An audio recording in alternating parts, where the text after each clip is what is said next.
Hello and welcome into this week's broadcast of the Esports Tower Rumble in Overwatch. It is time for week 3 of our Winter Rumble, and today we have some amazing guests joining us, starting off with Stevens College, who just a few weeks ago hosted an all-girls Overwatch clinic. Their all-girls team will be joining us in the Rumble tonight, and we're also joined on the caster desk by the very talented Vicky Kitty. Of course, I am your host, Michael Fisher. Vicky will be joining us as well very soon here. And Vicky, this is going to be a ton of fun here. We've got some teams in this Rumble that we've seen for quite a few weeks, like the Everest, the Fire Islands, and the Monsoons. But it's always fun to see another school get involved, and especially one like Stevens College, an all-girls school coming in to let them know that, hey, girls can play video games just as well as the boys can. Absolutely, and they're coming out of left field too. With all the action that's been going down for the last 2 weeks, you can imagine that these teams are fired up. The adaptation is coming through for some of these players, but can they match against a new school, a new set of opponents? We're going to have to see today. As we get ready to kick off again, Stevens College, an all-girls school. They have a blossoming esports program. They're going to join us for the Rumble after hosting an all-girls Overwatch clinic just a few weeks ago. The Everest, Fire Islands, and Monsoons all back from the esports tower. Of course, the Everest on top. Everybody is chasing them. And then Meridian Tech, who's been in a couple of our recent Rumbles as well, coming off a second-place finish in week number 2, vying for that crown. We will see who can get it done today. Again, week 3, part 1 of the Rumble. We'll have some group stage games. We'll come back in a couple of weeks and next week with our grand finals. But before we kick off any of the games, of course, we have to give you Doc's keys to the game as presented by Esports Tower. Score pro advice at esportstower.com. Improve your game sets, improve your team play, improve your performance under pressure. You'll get matched with great players and professional coaches to help you rank up. And those, of course, never take a fair fight. What does that mean? It means taking fights in unexpected places when they are unprepared, and you have to have tempo if you're going to be able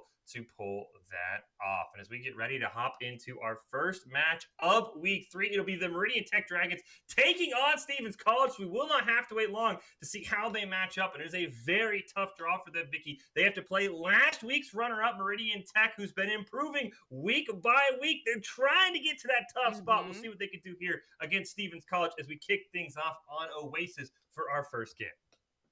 Yeah, Meridian now coming off of second place finish just last week. They're looking for the run back. They're looking to carry that momentum now. Facing off against Stevens College, we're going to be able to see how Meridian Tech has been able to make some of those adjustments. Of course, with Big Boofus on the Zara, he's been able to pop off Soup on the Cassidy. And overall, the hit scan from Soup, he's been able to put on so much pressure. But with Meridian Tech now coming out of the gate, Stevens College, they got a lot ahead of them. And we've got Burning, a new DPS for Meridian Tech as well. We'll see what he could do on the Doomfist against this more aerial comp with Stevens College as we kick off the first fight. Absolutely. They got the pharmacy running about, and I love this choosing composition actually from Atomic, as he is going to be able to get that boost from Rachel. They've already controlled the high ground here as well as the control point. Look at Meridian Tech now. Actually having to traverse through the staircase. They're trying to look for an opening here. They have Eternal Flame on the Baptiste, but hopefully with that Ant Matrix, they are going to be able to clear some of that space. Already going to be able to contest. I like this slow, methodical approach that we're seeing from Meridian Tech. First pick gonna go on to Bumble. That's huge, but what can Soup do to Atomic? There's no pressure on the air right now as Soup goes down. Absolutely not, and there goes that Ant Matrix that they have ready. This can control so much space here from Eternal Flame. We're going to see him already use up the Immortality field as he's going to wait. The contention, though, Meridian Tech, they have to try to flip this point quickly because already nearly 30% on points for Stevens College. They came out of the gate so aggressive. They got the Rocket Barrage, and the Rocket Barrage takes out Kings. That's the main tank going up for Meridian Tech, but Big Boofus gets saved by the Immortality field, but not before Eternal Flame gets taken down. In fact, Atomic pulls off a Rocket Barrage, doesn't even get punished by Soup. So often, as soon as Afara Rocket Barrages, she is just dead in the water because she can't move. It's going to be up to Soup, and you see Burning now on the Soldier. They realize how much of a problem this pharmacy is. They have to swap to scan for Meridian Tech if they want to be able to come back on this first map. Absolutely, this is the play here. After what we just witnessed from Atomic, she was able to pop off, control so much space with that Rocket Barrage. That Immortality field was nothing really other than saving Big Boofus, but was unable to save Kings. See Soup now trying to take a flanking elbow. He's got the Deadeye. Hopefully they can clear some space. They're going to need it here since Atomic won't really have that cover in the air. Jump in there. They also have to call up. There's the Deadeye, though. And they pick up 2. Yes, that's exactly what we were worried about. As Atomic didn't really have enough time to get away from that Deadeye. They waited for that perfectly. They had the Amp Matrix to control that space, and now Meridian Tech, they are going to be able to flip this point, but not before we see Stevens College hit nearly 88% already on this control point, and they're still contesting their things. Absolutely insane that they're not giving this point up to Meridian Tech yet. They're going to probably get this to 99% with the respawns running in. It's a great play from Stevens Tech. Yeah, they get it to 99. This fight isn't over yet. I think Meridian Tech thought they had won it off that Deadeye, Vicky. Absolutely, we thought it was going to allow Meridian Tech to flip the points, but we saw Stevens College just come in swinging with Atomic making their way back. Here comes Attack Visor, though. It's the opportunity to take care of Atomic, and they finally flip the points. But look at this, 99% already in favor for Stevens College.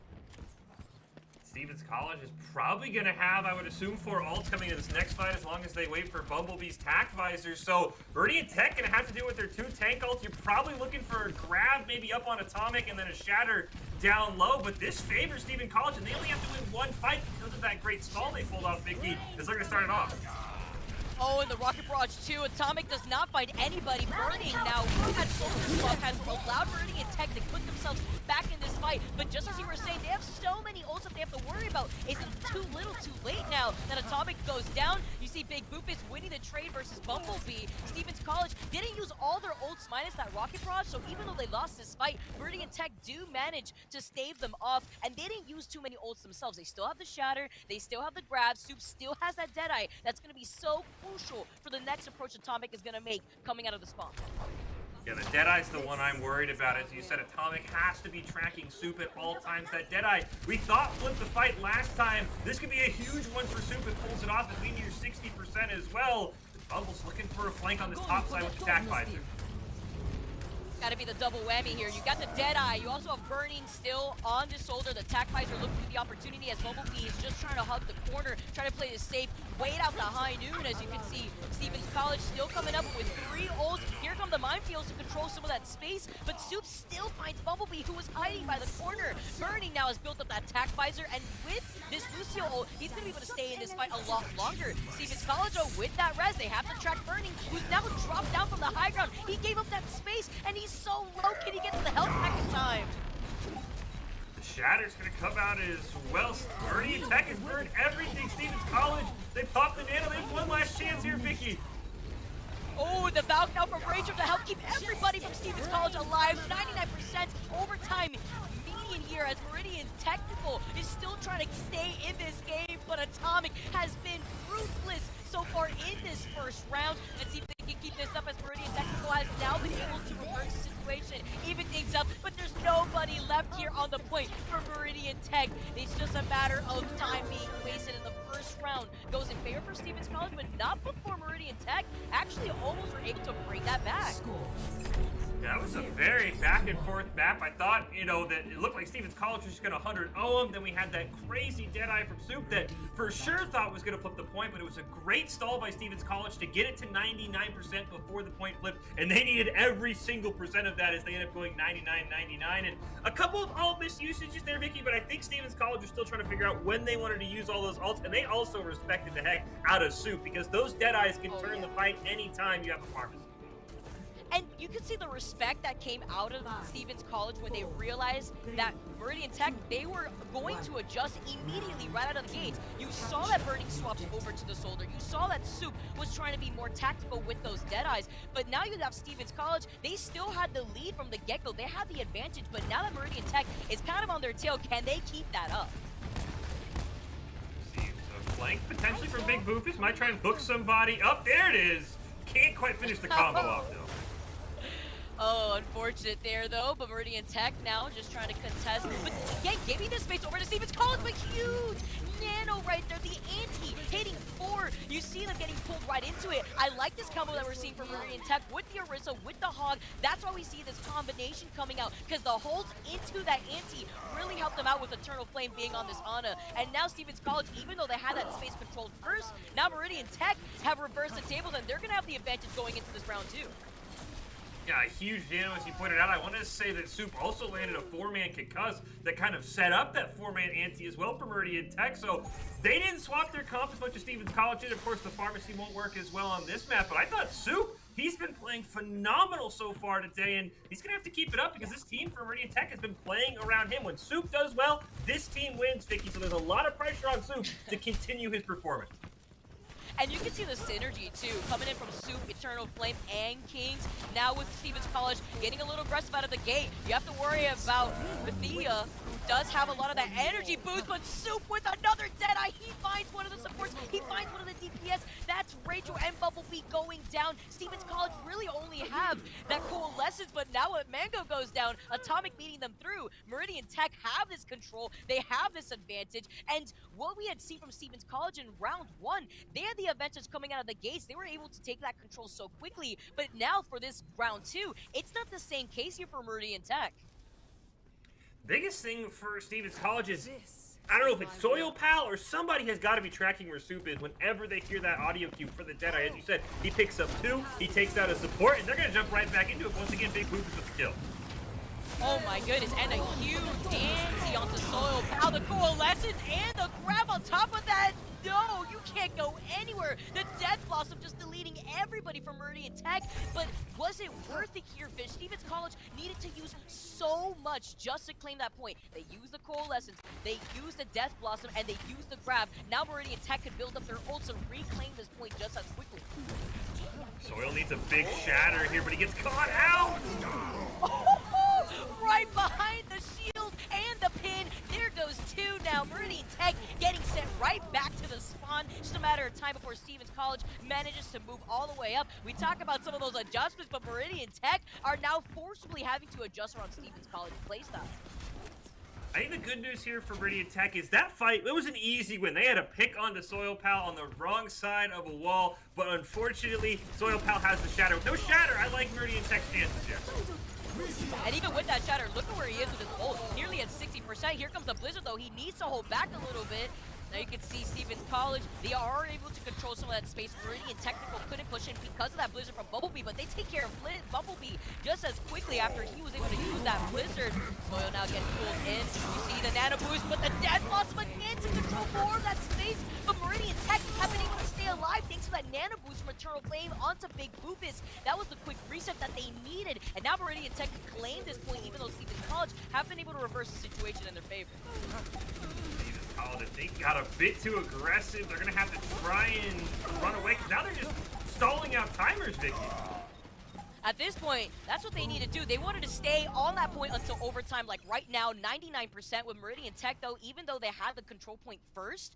Now they're going to be able to try to reverse the situation, but Stevens College, even though they were playing at a disadvantage from the very beginning, they still were able to stall on the point until 99%, but they don't have many ults to work with here. They're going to need that sound barrier shortly from Rachel, which isn't going to be in this fight, so this Coalescence needs to get the job done from Mango, but this anti, it's going to hold them back. All eyes on Soup. Does he get a big Deadeye? It starts with a huge stun on Atomic. Can he win this map with a Deadeye? Oh, the Deadeye! You were talking about Soup, Fish. You were talking about Soup for a reason. You have to track where Soup is, or else this Deadeye is gonna wipe your entire support lineup. Meridian Tech, they were at a disadvantage. They cleared out all of Stevens College that second round, and they claimed the second round entirely in their favor. We are going on to a round 3 in this first map. What a close game it's been. And Soup just absolutely plays phenomenal. We get a look here. This is his 3rd straight double kill with the Deadeye. He gets both supports with it, which pretty much guarantees his team the game. He had even gotten Atomic right before this replay started. It is all up to who can 1v1 or who can track Soup. Again, we go back to the pharmacy here for Stevens College, but the way Soup's been playing, I'm kind of worried for Atomic this time around, Vicky, because I think Soup has figured things out. Map 1, he was maybe warming up, though, but he's ready now. Yeah, we have to see what Stevens College is going to do about Soup, because you nailed it perfectly there, Fish. Meridian Tech has been playing around Soup so well, and that's just the adjustment that Meridian Tech has been able to make when it comes to how ruthless Atomic was in that first round. But they have to take care of Rachel, or else that damage boosted Pharah is going to take out one of your supports, like we just saw right there with Eternal Flame. He needs the first to go down. I like Soil's doing here. He's just trying to cause disruption, and it's letting Atomic get free reign on the back line. Hello, Soil Pal is rolling right out of that situation. A little worried right there too, but knows that nobody could really stun him right there, minus Soup, who was playing out of the back line. That's something else to know. Soup could stun out Soil Pal as well as Mango. Mango's not too careful from the back line. They really do need Alithia to help peel for Mango, so that way they don't isolate Mango specifically from Stevens College. But Meridian Tech, this is playing out very similar to how we saw in that first round with Stevens College, having the domination from the get-go. Soup way behind on the dead. I like the Wrecking Ball pick though, because it's going to allow Soil Pal to be disruptive and maybe set up another Rocket Barrage. With Atomic is just ripping them apart right now, Vicky. Oh, and another one! You thought about Soup, well, we found him. And it's gonna end up being pulled right out of the oven because Soup is nowhere to be found. You have nobody to contest Atomic now. Atomic also just denied that Coalescence charge from Jabers, so that's gonna be ruthless now going into this next approach from Meridian Tech because they cannot afford missing out on those ult charges. At some point, Meridian Tech, you have to wonder, Vicky, they have the playbook, right? The answer to Farah is always hit scan. You have a Soldier and a Cassidy, and neither of them can find a way to get onto Atomic. I don't know how you change your gameplay when you think you have the counter and it's just not working.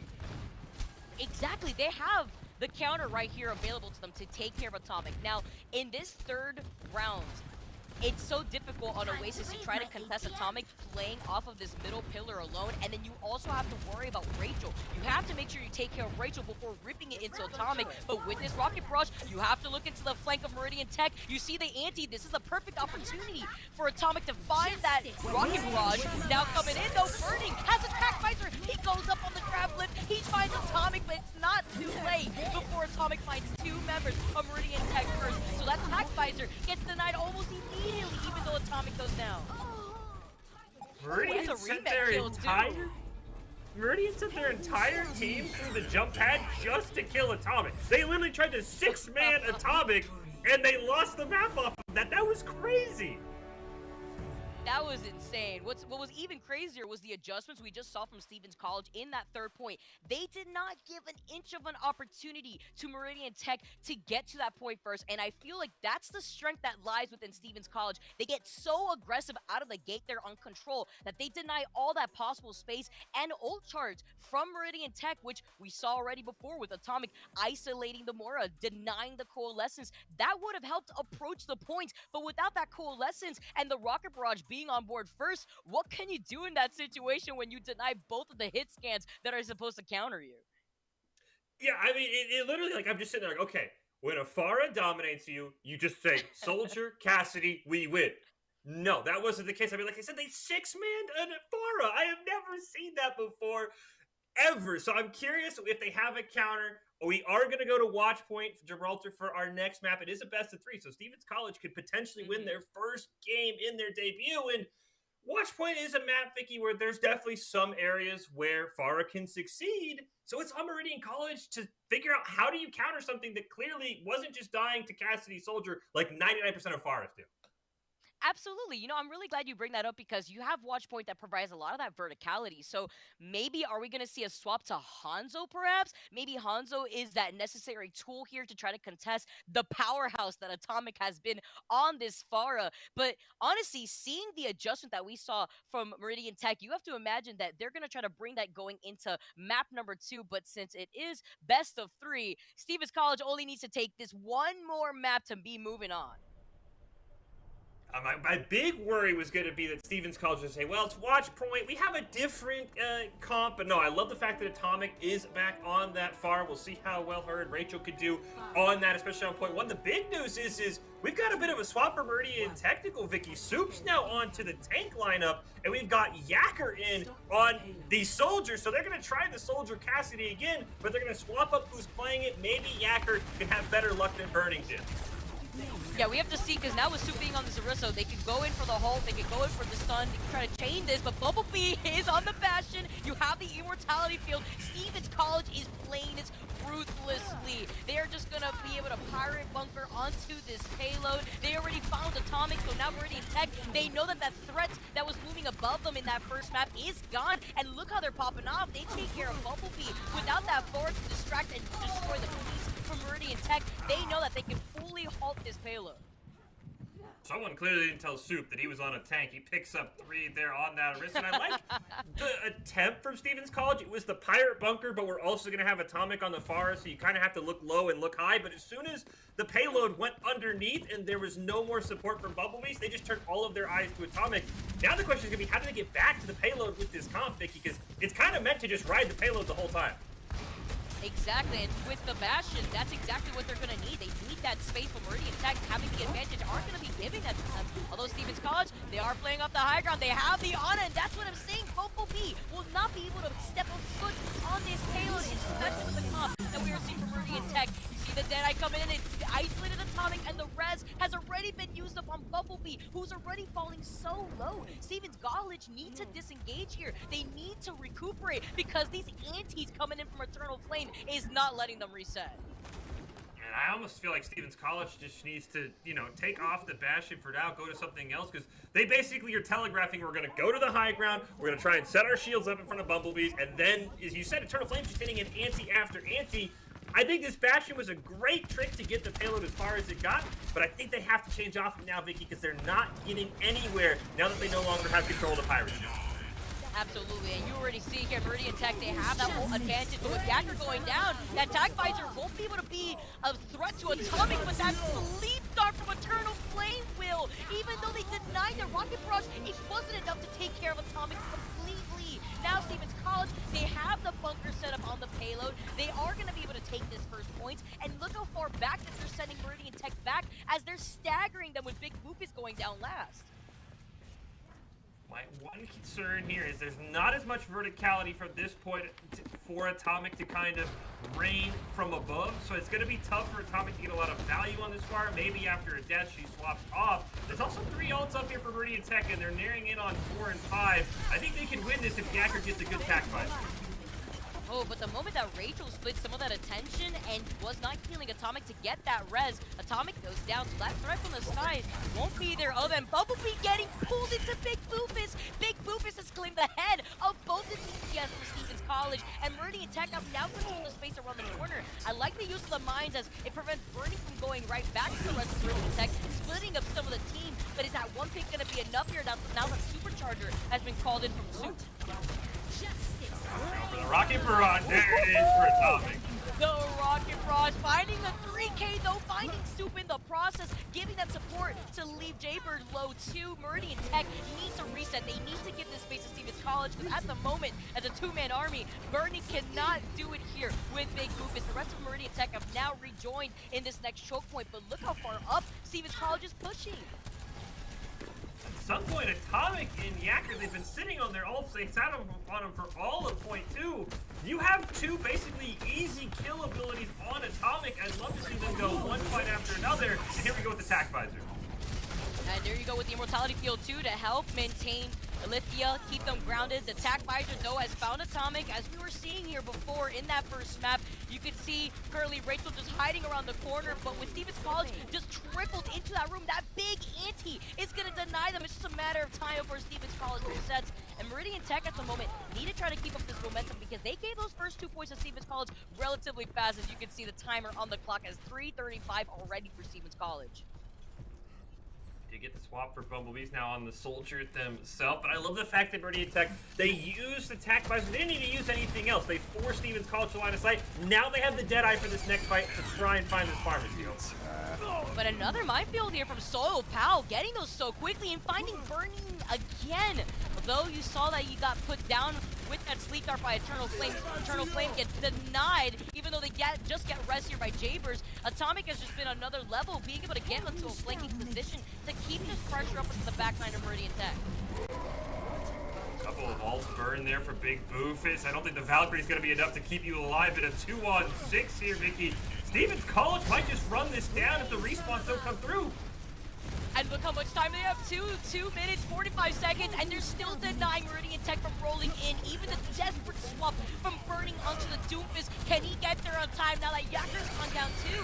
None of Stevens College members have gone down just yet in this skirmish, and with this minefield, Meridian Tech can't even contest on the point without getting pressured. They should be able to get it here. They, just barely take out Soup. The stall was good for Meridian Tech. They burn off about a minute, but after that first kind of couple hiccups, Vicky, we're trying to reset the Bastion, Stevens College has figured it out. And I will say, I think Soil Pal on this Wrecking Ball, he had a ton of disruption. As you point out, he kills Burning in the middle of his Deadeye right in that previous fight before this replay. This Wrecking Ball has really complemented what Atomic and Rachel are doing because it's not allowing the DPS of Meridian Technical to get their feet set and be able to aim up in the sky. And it splits a lot of that attention away from Meridian Tech while they're so focused on Atomic and Rachel, having to deny Rachel the ability to heal Atomic up while Atomic is building up that rocket barrage. Soil Pal is in the back lines, putting down the minefields, splitting up the entirety of Meridian Tech. And I feel like having to maintain that focus in the air as well as the ground with Soil Pal taking these flanking positions, it's so difficult for Meridian Tech to kind of put a nail onto Atomic, who's been that threat looming over the skies.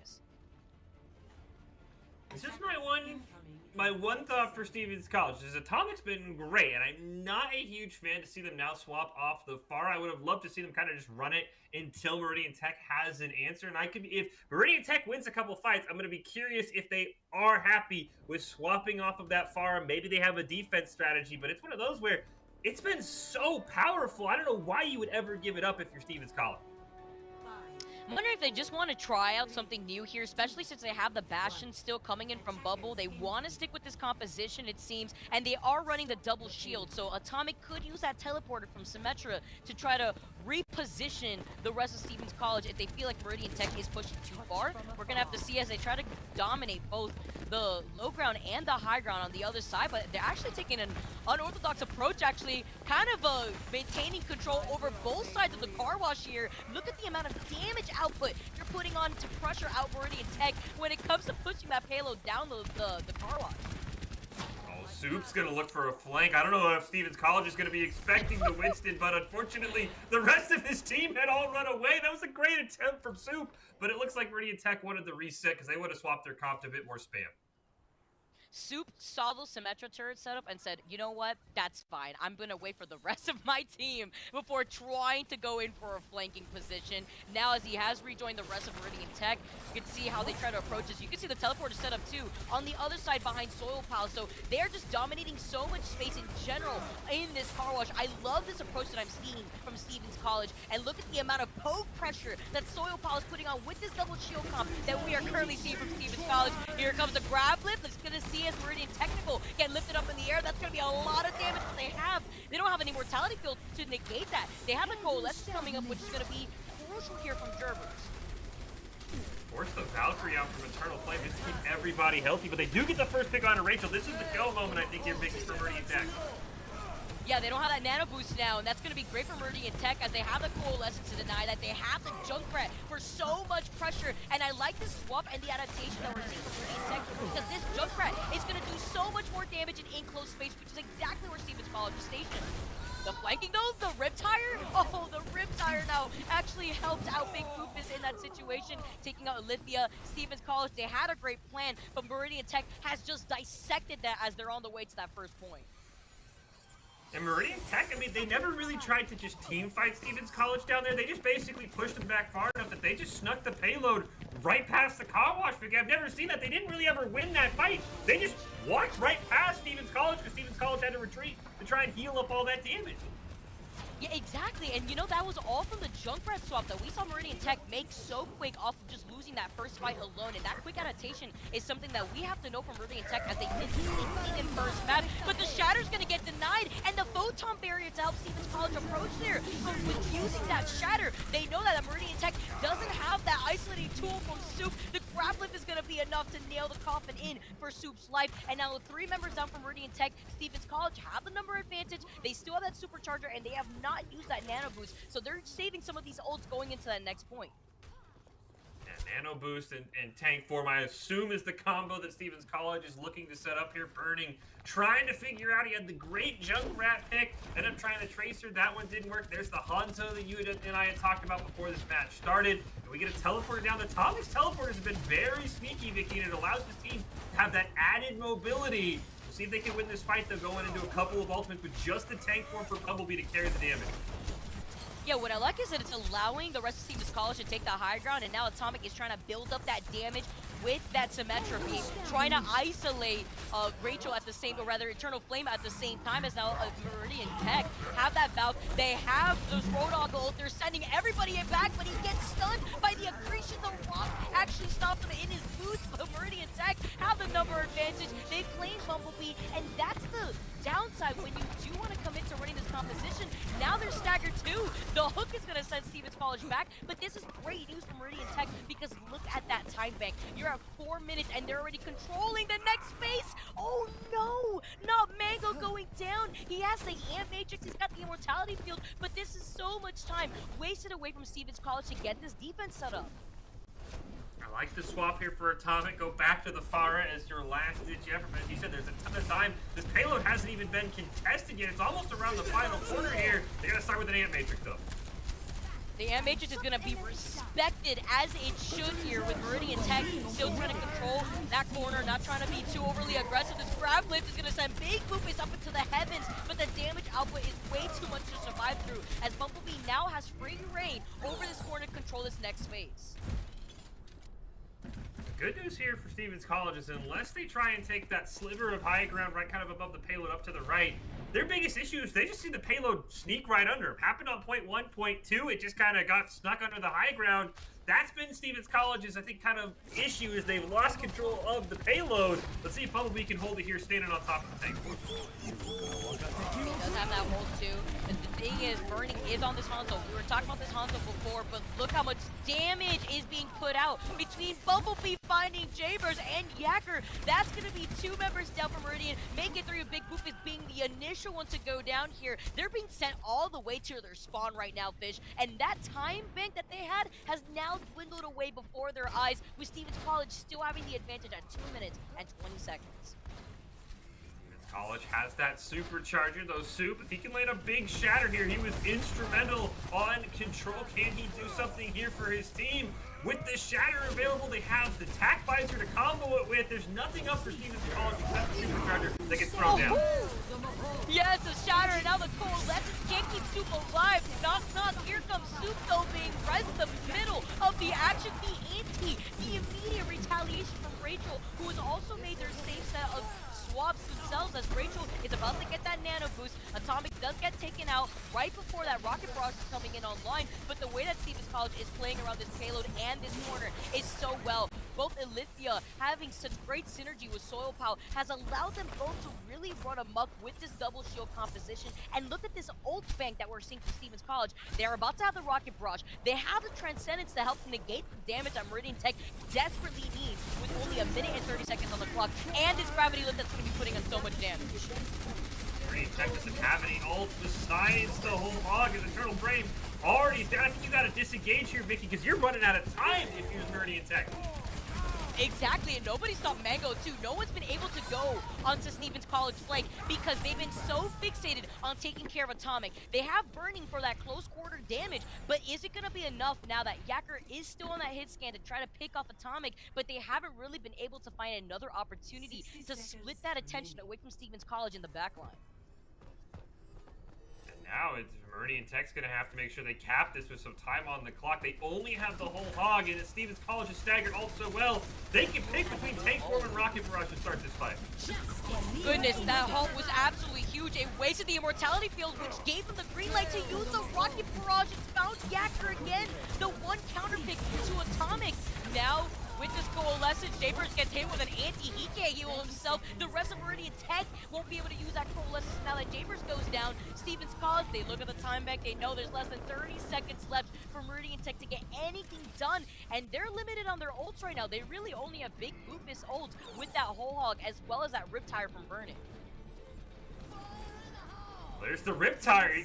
You've got to get a miracle Riptire here from out in nowhere, Vicky, if they want to win this fight. But the issue is this Transcendence is going to deny a lot of that damage. The Transcendence is supposed to save everybody. But what happened around the corner? The Riptire has found Rachel. Atomic goes down. Nobody was safe. And now the last drive Meridian Tech is working with no time in the time bank. Overwatch taking away. They should be able to get it. They have the body blocks going. It's the tank form for Bumblebees has got to save the day for Stevens College.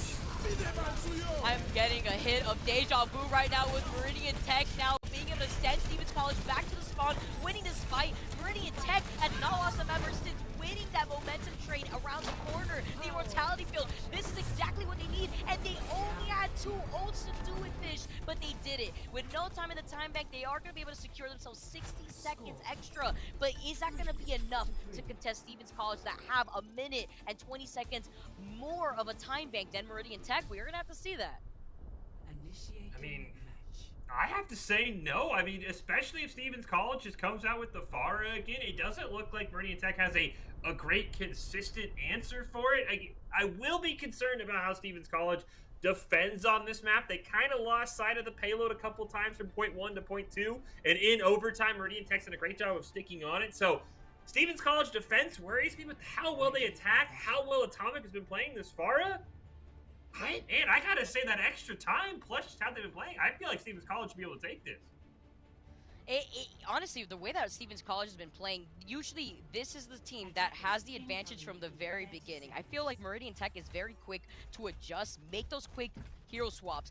But I feel like with Burning, making those adjustments, going from the Junkrat to the Hanzo, and now looking like we're starting off with the Pharah, we may have an airborne battle going on here, but or Stevens College decided to flip the script on us and actually go for exactly what Meridian Tech was going for, and Atomic actually maybe sticking to this Hanzo.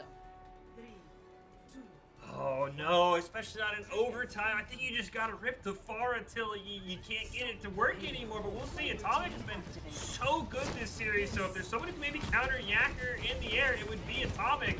So far, that's a ton of damage going up onto the high ground for Stevens College. But with this different approach that we're also seeing from Stevens College, they have the Torb.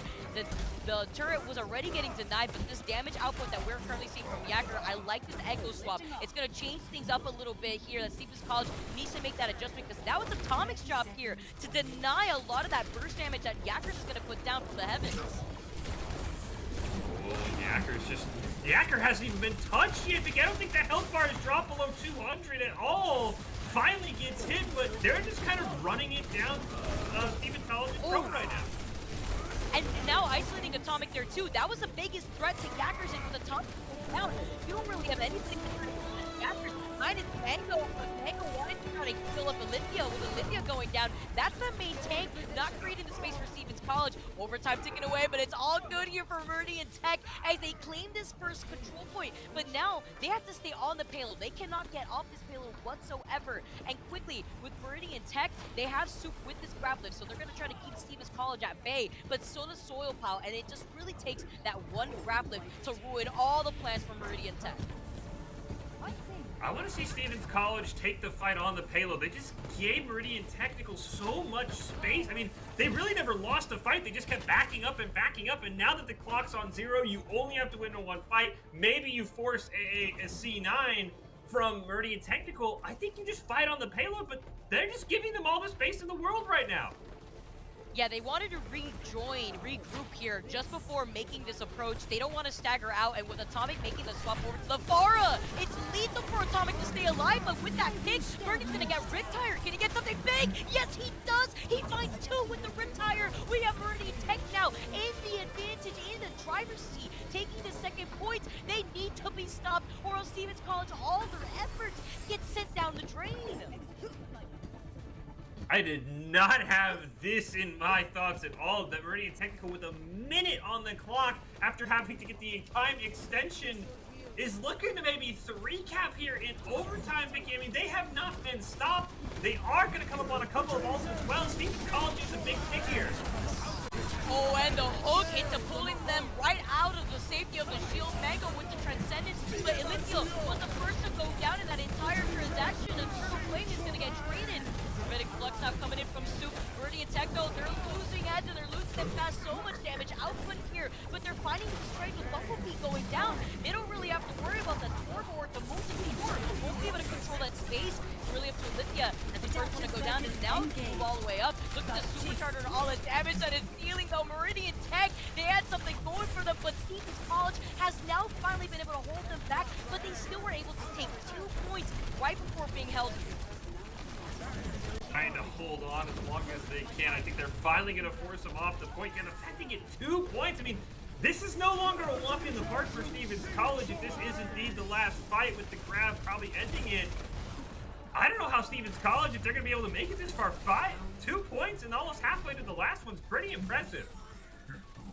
We're talking of Stevens College time bank and the advantage that they had in comparison to Meridian Tech, but we were not expecting Meridian Tech to gain that early game momentum coming out of the gates here. While on the attack, they were able to control so much of that space that Stevens College respected them for. You're saying it perfectly, actually, Fish. They were giving a lot of that space over to Meridian Tech, and while they wanted to regroup there, Burning on the Junkrat was able to get 2 picks off of that Riptire, make it 3 after initially taking care of Atomic off of that high ground, and that would have been lethal because Atomic wanted to look for that Rocket Barrage, to build into that Rocket Barrage just in case Meridian Tech had actually gotten that second point.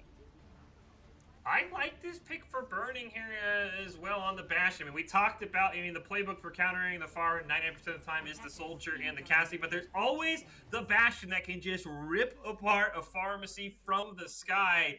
I'm curious what Burning will do, because if they're able to kill Atomic, yes, they have 3 minutes and 20 seconds, which is 3 times as much as Meridian Technical has, but this comp really functions around Atomic, Vicky. So I think if Burning is able to make a good play, and it's shocked me that it's taken this long for them to maybe try and pull out the Bastion as the counter, they might be able to hold them if they can just keep clipping Atomic's wings off the spawn.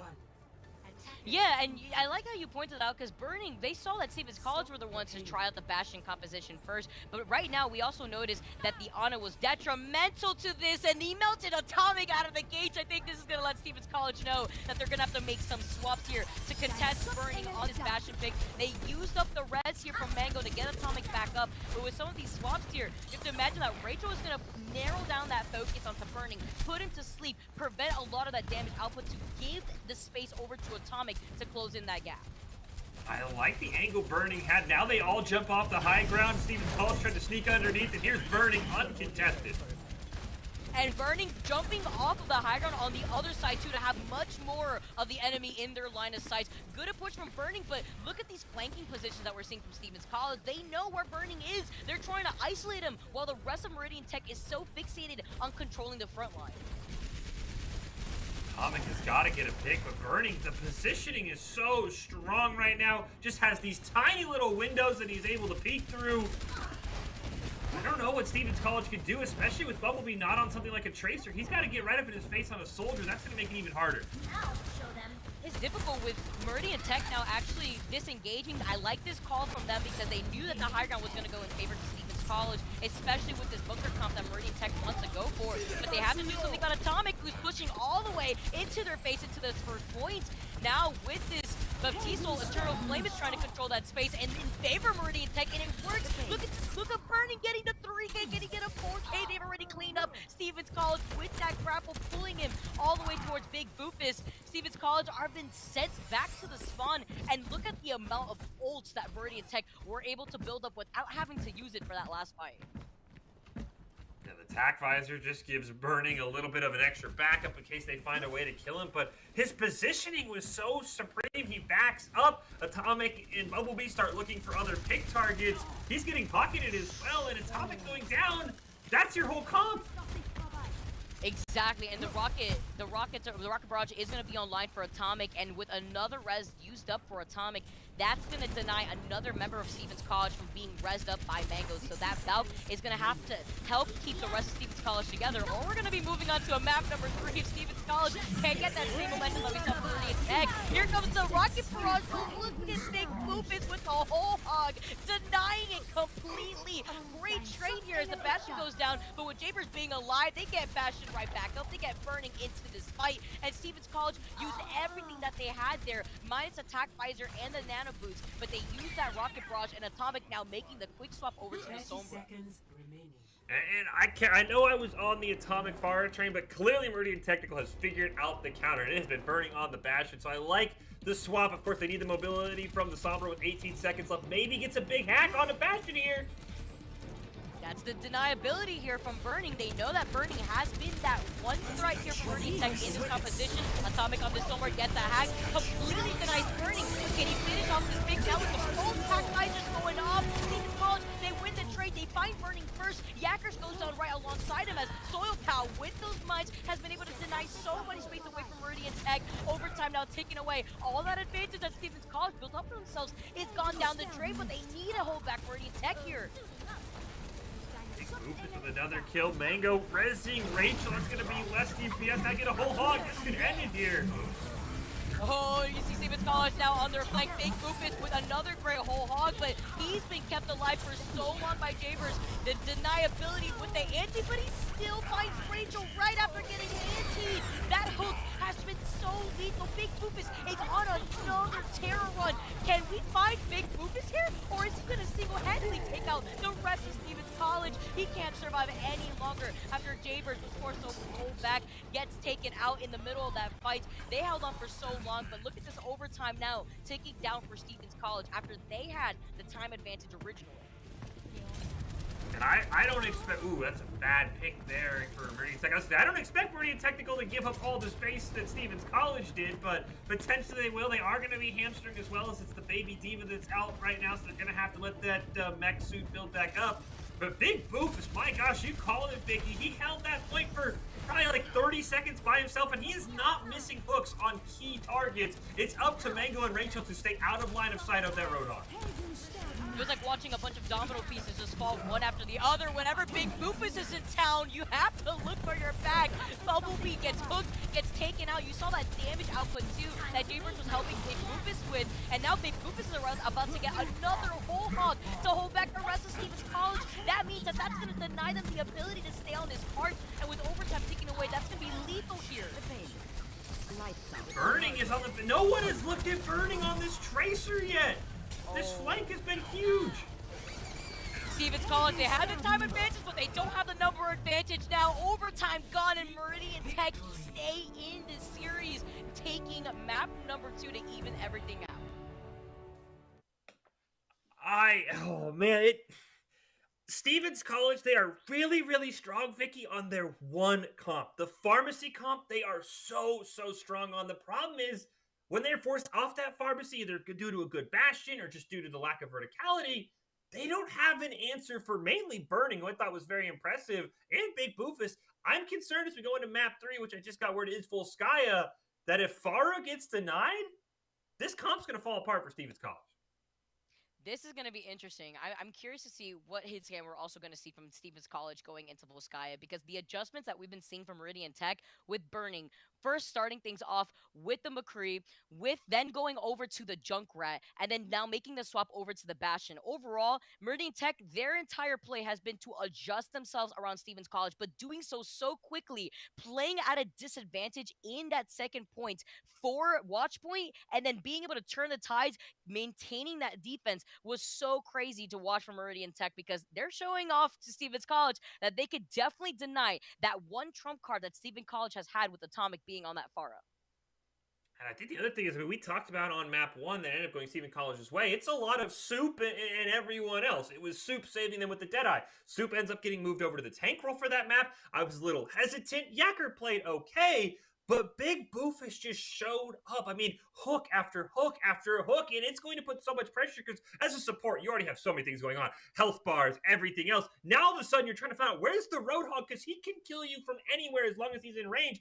Big Boofus has shown to me that this Meridian Tech team has a second option, and anytime your tank is a lethal threat, Vicky, that makes your team so much more scary. It's crazy. You said it perfectly. The way that Big Boofus played at the very end, he took away so much out of the time bank that Stevens College desperately needed to hold on to.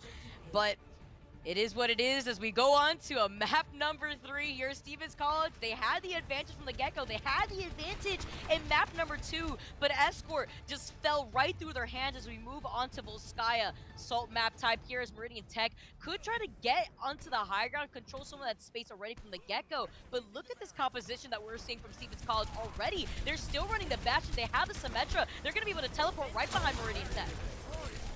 Oh, is that a 6-man ante? I think the Turtle just hit a 6-man ante! Oh, so on point with those antes and those accretion kills coming in from Burning. We talk about swapping some of these positions here, Fish, but Burning can just do it all, it seems, here, from adjusting within the DPS lineup, adjusting within the tank lineup. Meridian Tech were playing from the low ground, and they still denied Stevens College approach.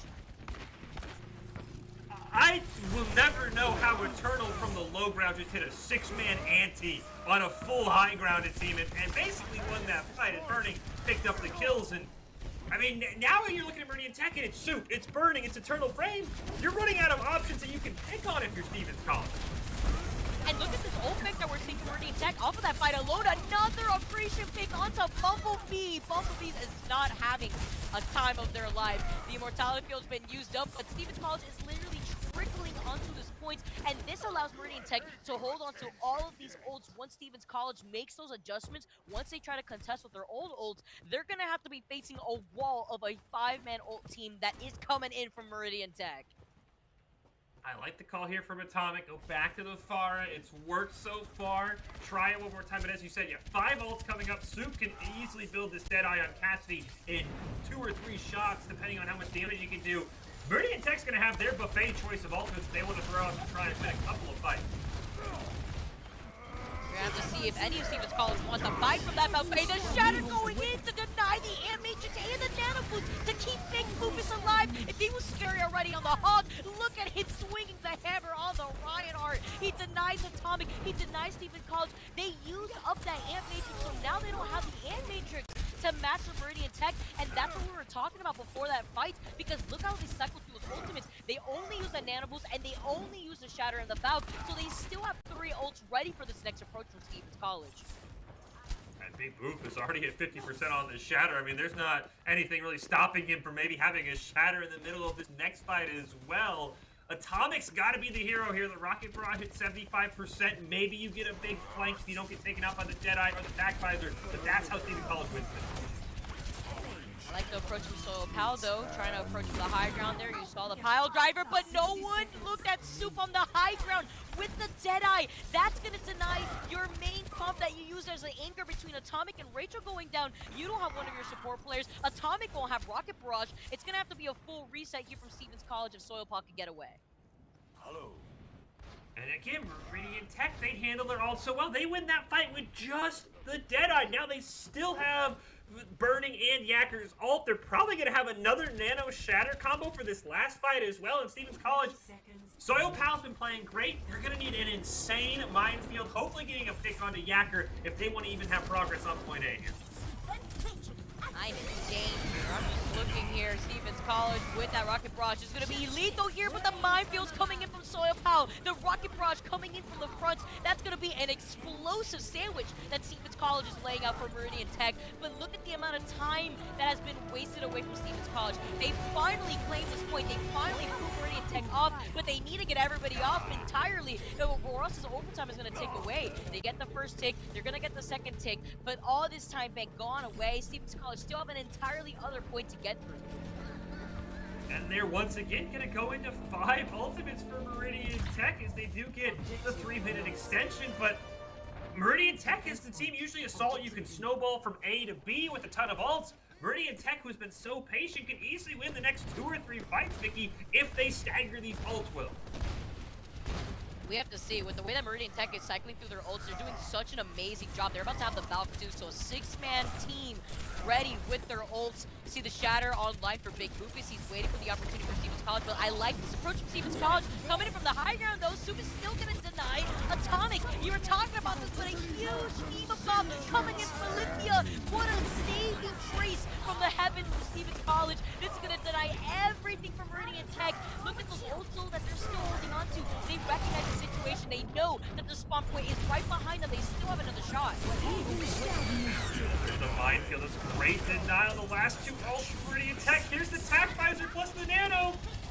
But he's getting denied. Look at these minefields. He can't even get to the points. He can only use attack visor from far away. That's fine. Here's Eternal Flame to play off of the back end. But what a way for Meridian Tech to utilize those ults to turn the tides in their favor, because Stevens College, they had the advantage right there, the man advantage, as well as the fact that they had the ult advantage building up in their favor. But Meridian Tech, the saving grace right there, even though they didn't have the minefields to block them, they still had that attack visor from Yakkers to deny that space for them. And I love how Stephen College approached Big Boop. We've been singing his praises, and for good reason. They took all of the high ground to get to B. They do not want to fall victim to the Shatter. They countered it perfectly. We'll see what the early attack visor can do.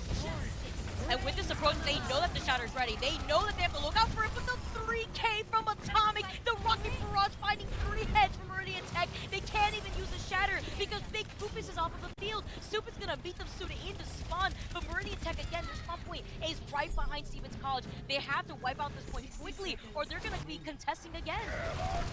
They get a double kill. There's the Shatter, though. It doesn't. It only hits Mango. That denies the sound barrier, though. Oh, that's absolutely huge. Yeah, they won't have the sound barrier now, but with this res, Mango's gonna absolutely use the sound barrier immediately after coming back alive. Look at the spin to win from Soil Pal, trying to deny the space away from Meridian Tech. Another Diva Bomb to find Eternal Flame. Olympia has been on point with those Diva Bombs, controlling so much of that space. You said though, the spawn's right there. Another revive on the Big Boop. If they can just kill time if you're Meridian Technical. These minefields for Soil Pal have been insane and triple kill. Soil Pal has been ruthless. That was also the third minefield that we have seen from Soil Pal in this fight alone since they tried to initially take this point. He's denied so much space here from both Meridian Tech in their spawn points too, and now Stevens College with the time dwindling down. You see Meridian Tech holding onto their life onto this point, trying to deny as much time away from Stevens College as they can. They need to cap this to be able to guarantee that they can't lose this map of regulation. And they pull it off with zeros. You and I were worried, Vicky, after they couldn't even get point A with time on the clock. They managed to play that perfectly. Soil Pal, as you said, is Cynthia with an insane Diva Bomb. They just chained their ults together so well, fight after fight for Stevens College. And what's crazy is how long this fight went on for. Even more impressive for Meridian Tech to deny that time and to contest for as long as possible, to take away that time bank, to force it into overtime for Stevens College. And that inevitably puts pressure onto Stevens College in that last fight alone. But like you said, the way that Soil Pal denied the space with the minefields, and the way that Atomic was able to put in so much pressure and get so much value off of that Rocket Barrage, allowed Stevens College to finally clutch out that point B. But Meridian Tech, though, from the very first game has made such impressive adjustments to contest this composition that we've been seeing from Stevens College. And I was worried for Stevens College. Again, remember, this is a new team coming into our Rumble. Meridian Technical's coming off a second place finish. This is not an easy opening game, and this series has been insanely close. And I mean, it feels like we're destined for overtime on Volskaya. It's a great performance for Stevens College. They have definitely shown, Vicky, they're going to be a scary team going forward in this Rumble because they are making Meridian Tech pull out everything. We've seen swaps. We've seen, and basically everyone has played tanky DPS at this point. I really like what Stevens College has shown us here in this first game of our Week 3 Rumble. It really forces teams like Meridian Tech to have different compositions that they can play, to have the ability to deny Stevens College strong suit, which has been the pharmacy here so far. But you have to imagine Soil Power and Lithia enabling that too, but Soup being on this Symmetra, they are going to be able to teleport onto the high ground. I love this quick composition that they have Yakkers on the Bastion, but losing Big Boopus is going to be their anchor going down, as that shield is necessary within this composition. They have to already teleport away. Yakker not getting near as much value. I like what they did. They knew Stevens College was going to come out with the pharmacy. They said we have to play the Bastion because that's what's wanted for it. But that was burning on the Bastion, not Yakker. He hasn't gotten near as much value. Yeah, so far hasn't been able to really do much here, and now the teleporter has been denied. It's been destroyed, and Stevens College are playing this behind too to try to deny a lot of that controlled space that Yakkers wants to build for the rest of Meridian Tech. Now with another teleporter, Stu tries to bring everybody onto the high ground, but it gets denied again. These pile drivers from Soil Paw, and now the minefield is going to force Meridian Tech to hold back. Maybe use another teleporter, but look at the amount of damage output that has been done by those minefields alone. They did get a back pick onto Atomic, so there's no rocket barrage in this fight and no res for Rachel. This could be a scary moment for Stevens College as they're losing members left and right. That's 4 heads down originally, with Atomic being the first one to go down for Stevens College. Not enough heads to actually contest here on the points. An accretion getting sent from the left field to deny Stevens College from even pushing on the point. The Lithia goes down, and Meridian Tech are going to be able to get this first point with so much time in the time bank, which is going to be so scary for Stevens College to deal with. They're going to have to hold back that second point with extra time in the time bank for Meridian Tech. And that was probably the first rocket barrage that Atomic hasn't picked up a kill or two on. It was a great job by Soup, even though they're not on the hit scan on the Symmetra, picking off Atomic, forcing the swap, and now they have 5 minutes. You look at the clock, they were coming up on 3 ultimates, but Soup ends up swapping over to the Cassidy, so they'll still have both their tank ults. The tank form for Yacker should be online here soon as well. This is the snowball that a lot of teams can use to start rolling on Assault here, especially if Big Boofus can drop a supercharger and help everybody else catch up on the ult percentage. Yeah, those old charge difference right here for Meridian Tech is going to allow them to have the advantage from the get-go. You can see Soil Pal, though, with the minefield to at least try to contest them, forcing the rest of Meridian Tech off of that high ground with that pile driver, doing such a good job at disrupting the piece. So it's actually going to put a dent to Meridian Tech's plans, but they're okay with this. They're okay with taking this slowly. Look at the time bank. They have 4 minutes and 20 seconds, and nearly all their ults are online, with Yackers nearing 100% with their very own ult. That's going to be a 5-man team with all their ults here going into this next approach. Yeah, the fact they saved their ults makes me think that exactly what you said, Vicky. They're probably going to go for some sort of layered 5 ultimate attempt here, because Soup, with the Deadeye, I mean, he can do enough damage without the Deadeye to be able to provide value for the team. So it's going to be up to Bumblebees. Maybe you get a big tack visor, but how they layer these ultimates for Meridian Technical is really going to determine the side of the fight, and they're going to start with the supercharge.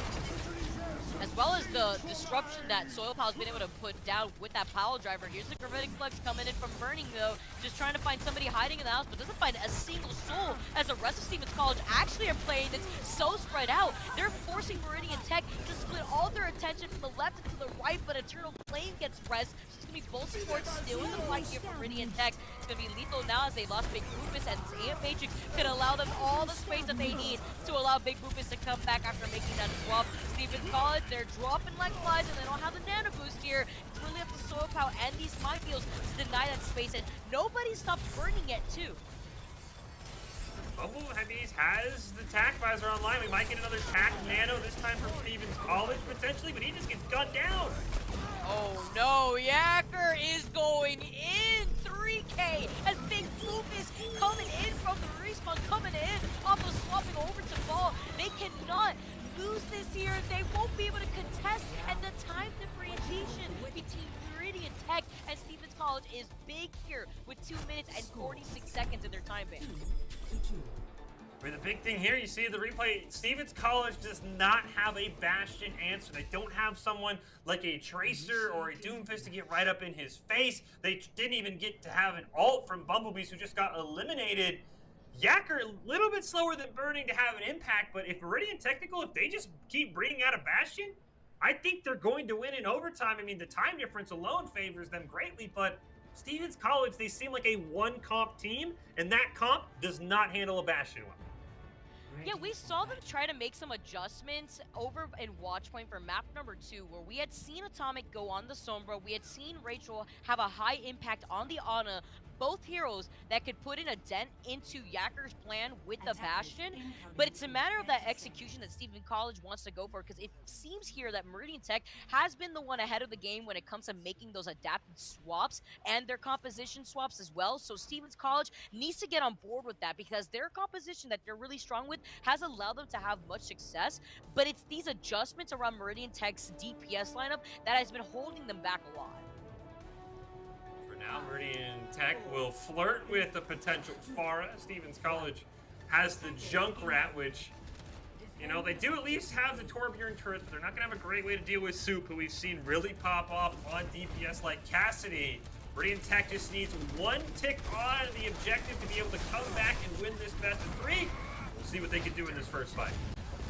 What's scary here is that Meridian Tech is taking a page out of Stevens College book, and they're running the Pharah, and Stevens College don't really have much of an answer against that Pharah other than playing in this close quarter space, but this is what they want. They want to bait Meridian Tech into coming into this close quarter space with Atomic being on this Junkrat. Look at the damage output that we are seeing from Stevens College just with Atomic being on this Junkrat, but this is great now that Meridian Tech have the number advantage in their favor. They're going to be able to trade Yacker for Atomic. They're going to be able to try to utilize J-Burst to build up this coalescence for this next approach. As you see Stevens College just trickled inside of that room. No one's giving any attention or thought to Bumblebee, though, who's going to be able to build up this molten core.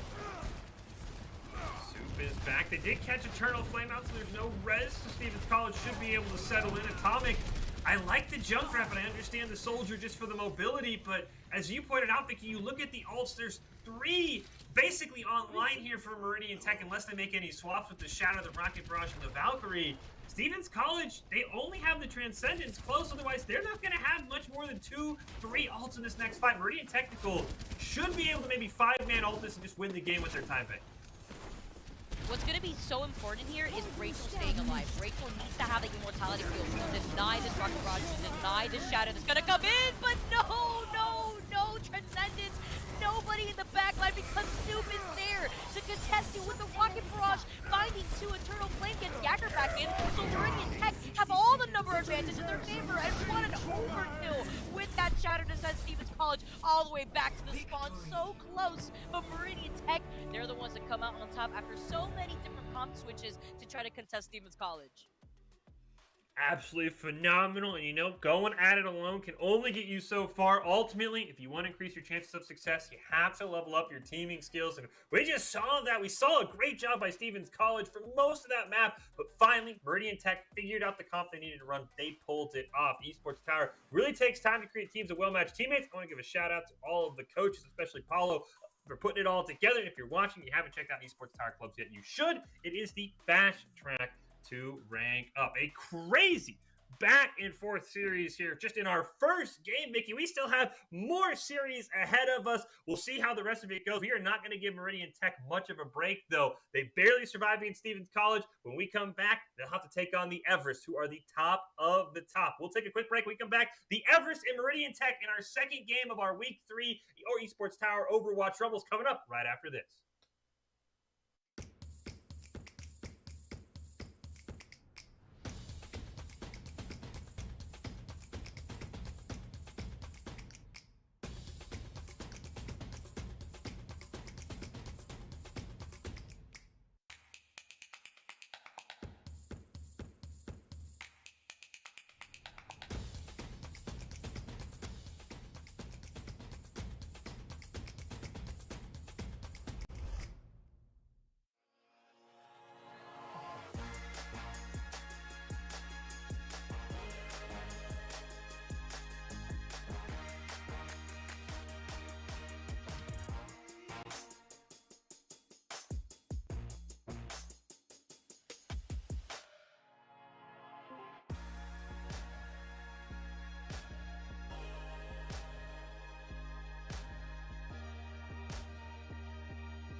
Visit NationalGuard.com to begin your guard adventure. Here are a couple lessons I've learned over the years. Friendships come in all shapes and sizes. And always buckle up. Seatbelts save lives. That's a rule we can all live by.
welcome back into this broadcast of the Esports Tower Rumble in Overwatch. We started out week 3 with a crazy series between Meridian Tech and our newcomer, Steven College.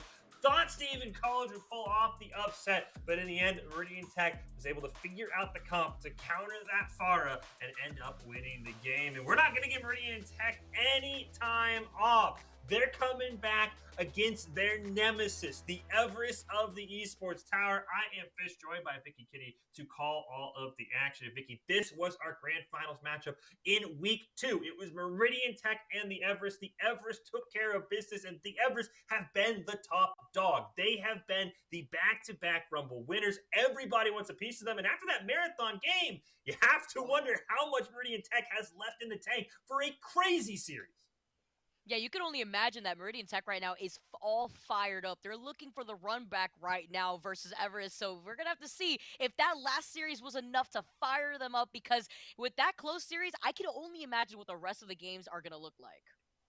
And again, Everest have been so strong. Meridian Tech holding off Stevens College. A ton of great teams here in this Rumble. We haven't even seen the other Esports Tower teams. But before we kick off this Rumble event, this week 3 matchup, we do want to take a moment to congratulate all of our Esports Tower club members who have graduated from the clubs. They've been offered scholarships across the country. Over the last 3 months, Esports Tower club members have received over $1.6 million in scholarship awards. These students have not only worked harder on their in-game play, but have worked hard academically and have earned these scholarship opportunities. We could not be more excited and proud to see all the opportunities that all of these players are getting.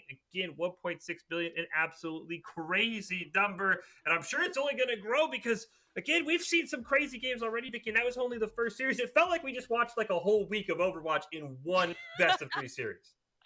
That's the best way to describe it, too. Seeing all this talent from all these teams really highlights the competition currently, and also highlights where Everest is as a team, where they lie, because when you have to contest teams like Meridian Tech, who fell in 2nd place just in week number 2, has it been enough for Meridian Tech to actually make those adjustments to contest Everest, or are we going to have the same situation where Everest is just going to dominate the competition? We will have to see. Hey, we'll help out Meridian Tech or maybe the Everest too, though I don't know if they need it. We'll throw it over to Doc. Keys of the game presented by the Esports Tower. Remember, you can score pro advice at esportstower.com. Again, if you want to beat the Everest, you have got to run with Doc, and that is to never take a fair fight. What does that mean? It means take fights in unexpected places. When they are unprepared, you have to have tempo. You have to know when you want to go, and you can't leave one person out on an island. Improve your game sense, improve your team play, improve your performance under pressure. You'll get matched with great players and professional coaches to help you rank up. Let's hop in to our rematch of last Rumble's grand finals. The Everest taking on Meridian Tech. We'll start on Nepal, and we'll see if someone can finally knock off the Everest or if they can remain at the top. As we see Meridian Tech fatigue, always got to be a question, Vicky, especially after you play what was like an hour-plus match. And now you're going up against the best team. Again, eyes on Diamond Dog, eyes on Panda Squad. Those two can absolutely take over a game for the Everest. Right, and you know, I believe looking at what Everest is bringing out here, they have added a new tank player to their lineup, and I believe this is going to be their first Rumble with them, so that's going to be a big deal, as well as the fact that their DPS have been improving, have been leading with more off-angle control, so it's going to be a different look from Everest, as you can already see Meridian Tech getting into position to contest them by the stairways on the right side of the map. Steel Claw is also in for Meridian Tech, so maybe fatigue forcing them to bring in a new support player. As Panda Squad just gets kicked off. Looking for too much of a flank there. Phantom going down, though. That's going to be difficult, as Everest, they want to build into that EMP. That EMP is going to be the bread and butter of this team composition, and now they're going to be behind in terms of their own charge for that EMP, as Meridian Tech look like they're quite literally fired up after that extensive series that they just played against Stevens College. And the role swapping for Meridian Technical is crazy. We saw Big Boofus popping off on the Roadhog. He's now DPSing. So is Eternal Flame, who is landing huge antis before on the Ana. So just the flexibility Meridian Technical has is absolutely impressive. And I'm curious what their best lineup will be. Maybe they feel this is their best lineup as the Everest, even despite that first fight, are a scary team. And you can see the respect too. The moment they saw that Panda Squad was on their backline, look how quickly that Panda Squad has been able to try to build up that EMP. And now with 3 members down from Meridian Tech, they're playing at the disadvantage. Everest is going to be able to build into these next round of ultimates. But you can see currently Panda Squad, they saw Burning. Burning doesn't really know whether to try to contest there, as the point has already been given up to Everest. But with 44% of extra credit from Meridian Tech, not a bad start here for this team. You gotta look for Panda Squad, as you mentioned. They've been on the back line this whole day. They have that EMP available. I bet you they start to fight off with a big one soon to come. Oh, yep, there goes the EMP. Is online for Panda Squad. Let's see how they're going to be able to utilize that, as Diamond Dog is the first to set down that minefield, the first one to use that ult. See you later, though, as Steel Claw gets taken off the map. That's that grapple from Diamond Dog, controlling so much of this space. Can he get another one here? They're just sending Meridian Tech all the way back to spawn. Didn't even need the EMP, which is the crazy part. They had just the minefield. We have seen some insane wrecking balls played today for really every single team, and now we get 3 ults for the Everest. We'll have 4 for Meridian Tech. I'm curious what Meridian Tech wants to do, but you see Panda Squad making Danger's setting up. This is very clearly an EMP play. And here goes the attack visor now from Big Boopus. Here comes the big EMP. It's a 4-man EMP, but even then, there was nobody from Everest to follow up. Soup gets the boop.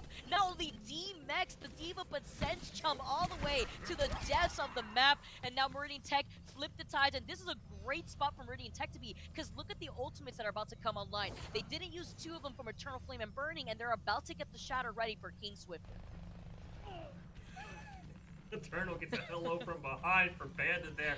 They were looking for a flank with that Deadeye too. That might have been huge. I want to see if the Everest hit the go button now with Eternal Flame out of the fight.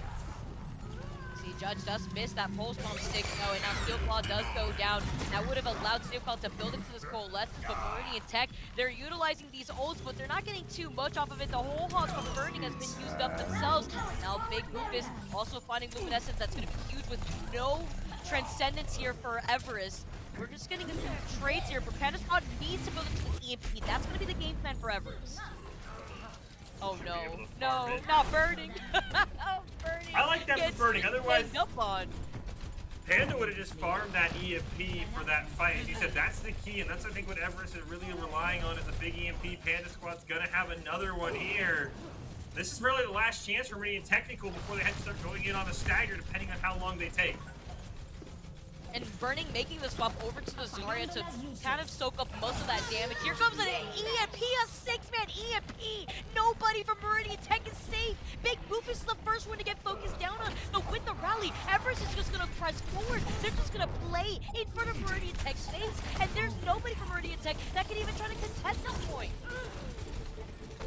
They have the 6-man EMP, but no one, I think like what died in the EMP. It was such a delayed reaction. I don't know if the Everest weren't ready for Panda Squad to go in, but the fact they get a 6-man EMP and they all live, and as you said, the rally comes out, the hold W comp comes out for the Everest. I really think that this Sombra is giving Meridian Technical absolute headaches because they basically have to keep looking in so many different directions to try and find Panda Squad that they're never looking to actually take a fight.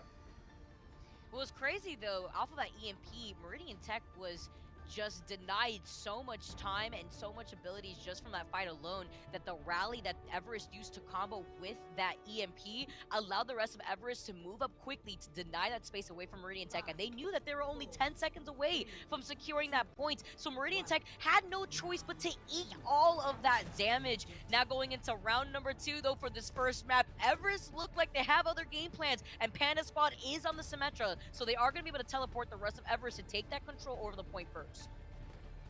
They're going to get there first. Meridian Tech's not too far behind, though. Here's Judge with a great flank, if he can see anybody. If he can get through those pillars, absolutely. But he's got those teleporters to actually maintain a bit of an off-angle position here. As you can see, Judge now getting onto the flank. Who from Meridian Tech can even contest this? The Reinhardt shield is going to get melted away, and now Meridian Tech can't even traverse through this space without going into the line of sight of Judge. I don't even know if they know Judge is up there. He's just destroying them. He's worried about the flank. There's no one there. And Diamond Dog has a Shatter. Meridian Tech just lost that fight so hard. And look at the ult differences. The Shatter 50% ahead for Diamond Dog over King. And with Judge being on this Bastion and taking that high ground angle on some Meridian Tech, that's going to waste so much time and split so much attention from Meridian Tech. And you just have Judge on the high ground with that teleporter that can just change positions and go all the way on the other side of the high ground. As you can see right now, he's denying a lot of that space from Meridian Tech. They have the nano boost, but is it going to be enough with Diamond looking for a flanking shatter, and he lands it. He tries to deny more, and Everest is still claiming so many of these heads away from Meridian Tech. Look at Judge, he's still just untouched up here. We have seen, it must be Bastion pop-off day, Vicky, because these Bastions have just been dominating every game so far today. The Bastion main influence is too much here. I cannot. With Meridian Tech also trying to run that composition after their first year at Stevens College. Stevens College doing something similar. And now Everest is here with the Cementer teleporter to change up that position. It's just been lethal in terms of controlling space. And look at this time bank with Everest nearing 70%. They have not been contested once on this point because of this approach. Luminescence should have a sound barrier for this next fight too. They're gonna have to use that sound barrier for the approach. I like the photon barrier that's gonna provide them some of that extra space while they do try to get out to the point. Panda Squad gets denied here. The shatter, now it's Meridian Tech's turn with King Swiffer to be able to deny that with the shatter. They're gonna finally turn the tide here on the points. But Everest, look at the extra credit that they got. Nearing 90% just to claim this point alone when they already have the advantage to claim this first map. I think that was a great job by Meridian Tech. They barely beat the sound barrier charging just as the two members went down for the Everest is when Luminescence had that sound barrier. So now they can probably just sound barrier and go in, especially off that pick from Eternal Flame. And they still have more ults too that they're rotating from. They're only using the Bastion ult. They have the Ant Matrix from not Doomfist, so that way they can control more of that space. And look at the amount of pressure, the damage as burns through all of his health. Luminescence still holds onto that sound barrier like you were talking about, and that's going to be important here since Meridian Tech has to play from the disadvantage. Everest want to hold on to the sound barrier to prevent Meridian Tech from flipping this point if they can set one toe on it and contest. Get the Riptire in for Eternal Flame. Oh, the sound barrier, the overtime taken away here. Throws the Riptire, though. You have to watch out. The remake kick off of Eternal Flame. Steel Claw goes down. Meridian Tech do not have enough members to stay on this point. And Everest, they're going to be the winners of the first map here in this first of 3 series. Everest, I mean, that first map on Nepal, it looked like maybe Meridian Tech could get back in, but the Everest just assert their dominance. And I will say the big question, Vicky, is the thing that Meridian Tech did so well in that Stevens College series, they were so adaptable. You had Burning DPS, and then you had Burning tanking, and now Eternal Flames DPSing. I really wonder what the best comp for Meridian Technical is, because we've seen bright spots from all of their comps. I'm wondering if maybe that was, we're exhausted from our first game, we just need to get a refresh ourselves. That's why Eternal Flames on the DPS, but it feels like the Everest maybe capitalized on Meridian Technical getting a bit too experimental in a comp there, because I thought Eternal Flame was too good on the Ana to move over to a DPS. I also feel like Everest is forcing Meridian Tech to adjust too quickly between the Sombra composition that we saw, the EMP plays coming in for that first round, and then the Bastion plays coming into round 2. That's changing up the composition so quick onto Meridian Tech that there's a high chance that they just didn't have enough time to make those quick adjustments that we had seen from Meridian Tech just in their first series alone with Stevens College. Right, losing control might not be a big deal for Meridian Tech. Remember, they lost to Stevens College in the first map, ended up coming back for that reverse sweep, a mini reverse sweep in a best of 3. It's still a best of 3 here for the Everest and Meridian Tech. We go to Junkertown as our next map. The Everest looking to win this one clean. Meridian Tech looking for another game 3, and we'll see how long they can stay around. And I'm curious what the comp is. That's my first question that is going to be answered right away, Vicky, is what is the comp for Meridian Technical? And you see Eternal Flame back on the support. I think they realized we got a bit too cute for the Everest, and they absolutely punished us for it. I figured that we were going to see a pirate ship composition, and I think that's what Meridian Tech is going to provide to us right now. If they are the ones on the attack, I could see them, or actually they're the ones on the defense, which means that they're going to be taking the high ground position, which won't allow them to situate themselves on the cart that Everest would otherwise do if they were the ones running a Bastion. But this is going to be important to note that Meridian Tech running the Bastion composition on this high ground needs to watch out for Judge, who is on this Widow, Panaspot, who is on this Hanzo, but he gets denied immediately. He must have been in the line of sight of Soup to get that stun into wiping out Panaspot. Great start here for Meridian Tech, but they lose Javers in the process, which means that they won't have that immortality field. Fight on the low ground. Judge, I'm waiting for them to have that pop-off. They were so strong on our last game, but Burning just kind of hanging back. The shields are keeping Burning alive, but the payload's just pushing right at him. Yeah, the payload now just trying to round the corner, and with Big Boopus going down, Meridian Tech are losing heads way too fast. Too much damage output from Everest to deny their game plan, and that's the issue with bunker comp. When you're not the one on the payload and you decide to take up shop into that high ground spot, you have to make sure that you're denying all of that damage, and you can keep your supports up. But the moment that Technical lost Chambers, they lost that advantage. They lost the ability to bunker down, and now the Nano Boost coming in as Big Boopus gets taken out. That Nano Boost doing absolutely nothing for Eternal Flame, as we may see a comp swap from Meridian Tech as this Bastion composition is not working out for them. Consider yourself. This Bastion comp is left a lot to be desired. That Nano feels like they're gonna swap, right? You don't just Nano your Reinhardt to suicide unless you had other plans, and they will flip Eternal Flame over to that Mercy. Maybe they think the issue is maybe the Bastion doesn't have enough of a pocket, because they're sticking with Burning on this Bastion. It was great against Stevens College, but the Everest are not running as far as this Bastion has not had a place to bunker down. And what's scarier too is with Eternal Flame going onto this Mercy, you can see the position that Panda Squad is making with the Dragons. He's right on the other side of them. He just split up the squad and he took out Eternal Flame. That's one of the main force going down, and he's still going. He's looking for a 4K right now. He gets it here with some help of the rest of Everest's team, and Panda Squad is on another level. Look at this. You could see them feeding themselves, and now they're gonna have all the space in the world to get onto that high ground to contest Meridian Tech for this next point. Today we find a new champion. Feels like Meridian Technical fell into the issue of, we have that. Okay, never mind. Nice Bastional. They waited on that Bastional. I hope they swap now, though, because that was not worth the waiting and losing that happened with Burning on that Bastion. And that's the problem with this point in Junkertown, in this third point. This is going to give so much advantage and space to Panda Squad. It allows you and enables more verticality that Hanzo will provide. And as you see Soup going down, something needs to be done against Panda Squad, because he is all to the metal and no breaks here for Meridian Tech. They got to deny Panda Squad because he is just holding forward. He's got another Dragon Strike. He might not even need it at this point. He might just single-handedly force this card onto the spot with almost 5 minutes left. Now he's denying entrance from one of the spawn points with the Dragons. It's going to force Meridian Tech to isolate themselves and exit from the other side. You see Big Boopus just waiting out those Dragons. He's got Shatter ready. He wants to look for a flanking opportunity behind that Arista shield, or it's going to be all for naught. He's getting all in his face. He's got the Discord orb on him, but look at the shield denying the Shatter. That's exactly what he wanted to prevent, and Everest have just been wiping out Meridian Tech unstopped too. They just moved that payload without being stopped one single time by Meridian Tech. And Meridian Tech kind of fell into the same trap that Stevens College fell into in our first series. They just kept giving space. They're never taking fights. We get to look at this replay here. I mean, this is just Panda Squad running them down. He's holding W and just left clicking on everything he sees. Meridian Technical, it felt like on that whole map, Vicky, we saw like 2 fights because they just kept giving space and waiting for a setup that never actually happened.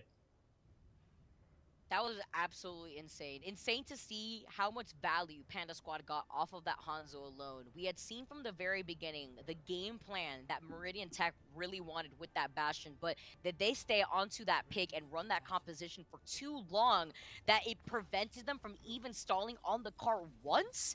Meridian Tech is a team that we were highlighting being so quick to adjust, were not quick enough to adjust against Everest in that first push from Everest while they were on the attack.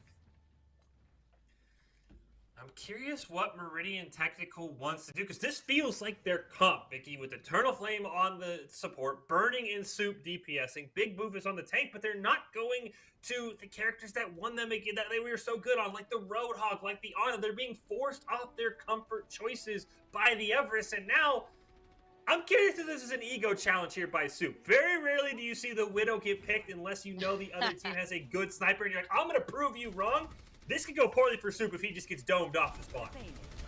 We have to see. I mean, with Big Boop is getting put to sleep already, does get woken up, and King Swifter getting put to sleep. Soup is the first one to go down. Panda Squad making a statement right out of the gate saying, Soup, you can try all you can, but I'm not going to let you get it. Denying the opportunity. And Everest getting those 3 picks first, it's going to put them in the driver's seat with those low charges. 5 onto the support, but an anti just basically spells Doom, not Doom. Fizz picking up more. Meridian Technical just running into their death. Everest right now, the momentum is 100% on their side. They are feeling themselves right now, Fish, and Meridian Tech can't even find an opportunity on which door they can exit the spawn because Panda Squad is still finding these picks off of Meridian Tech. I mean, Soup has got to find a pick. It was an ego challenge pick on that Widow. Soup's got to start this with a headshot onto Panda Squad. Otherwise, they're just, as you said, they're never going to leave their spawn because Panda Squad is just killing everyone that moves.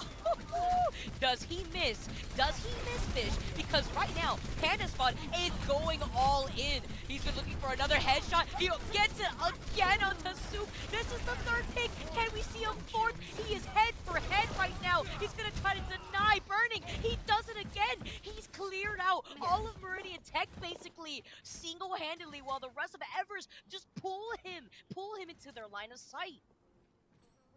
And we haven't even seen Judge yet. Judge is on the Hanzo as well. This double sniper comp for the Everest is just, I mean, you see Judge gets a kill. They can't even leave their spawn. Judge is like, hold on, Panda, hold on. Let me do something too. I promise I can do it. And he does. He finds another head, though. Burning's looking for a flanking opportunity, but since he's trying to isolate the supports, you can see right now how everybody from Everest just shifted their entire attention onto Burning. He can't even get the blade kill onto not Doofus, and Everest have so many of their ultimates online. Even losing Luminescence may not do anything, because it doesn't even look like they need the rally in this instant with Diamond Dog playing so up ahead. You can see the confidence levels in favoring Everest.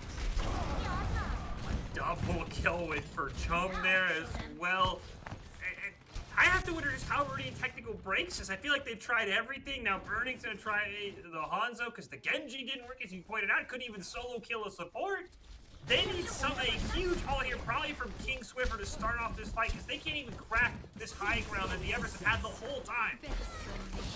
The reason why Everest is that #1 team right now, has been the most consistent squad to be able to take all these esports tower rumbles, and they're looking to do it again. Everest on the high ground, they have so many ults. Luminescence still has that rally as well to help stabilize the rest of the team, but it doesn't even need to be executed with less than a minute on the clock. Meridian Tech are struggling still to get out of their spawn.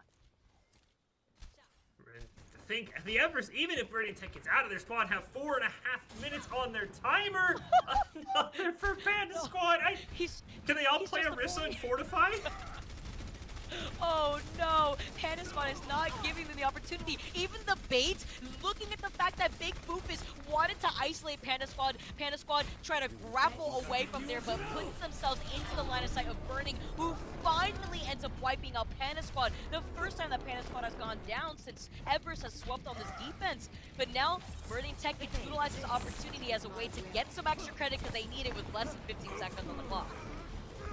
They're back, though, as you see Panda Squad picks up one. Judge is still on the back line as well, and is about 10% away from the Dragons. I don't know if Meridian Technical remembers that Judge is still alive. You saw the desperate shatter coming in from Meridian Tech to deny Everest from contesting on that payload, but that doesn't mean the rest of Tech need to go on the payload. Meridian Tech didn't touch the payload. They pushed all the way up, and they were unable to stay on the payload, allowing Everest to win map #2. They forgot about the payload. I cannot believe this. Why have you done this? I can't. My face, I'm just like in disbelief right now. They had the right idea. They moved all the way up. You executed the shatter. They had the cool lessons. They wanted to deny the space over to Everest. The issue was there was nobody from Meridian Tech in the backline to stay on the payload. What can they do at that point? Overtime was taking away. They didn't get to the first point yet. They didn't secure that extra time. And in that, Everest win map 2 on Junkertown. That was absolutely phenomenal. The Everest still looking strong, Vicky, from the Esports Tower. And, man, the Esports Tower's got some good things going on as well. Yeah, that was such a game to see here from Everest and Meridian Tech, but I feel like it mostly highlights and puts Everest on the spotlight to really show off why this team is so consistent in the way that they have been. Not only making some of those composition adjustments, but we have to talk about the execution that we are also seeing from not only the DPS lineup, from the tank lineup too, from Everest, because the tanks have been able to enable a lot of these DPS from taking the space and off angles that they have been able to take.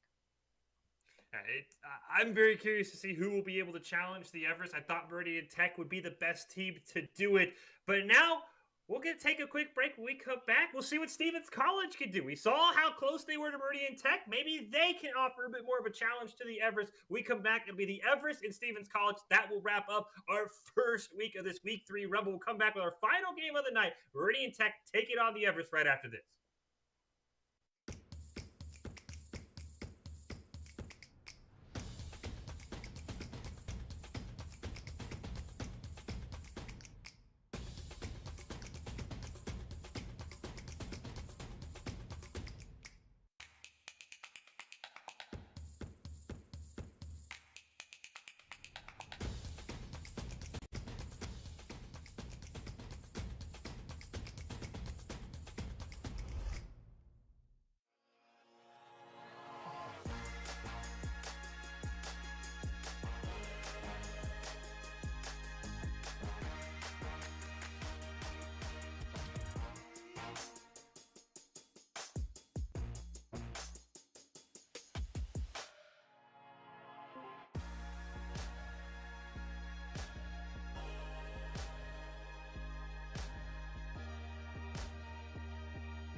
Visit NationalGuard.com to begin your guard adventure.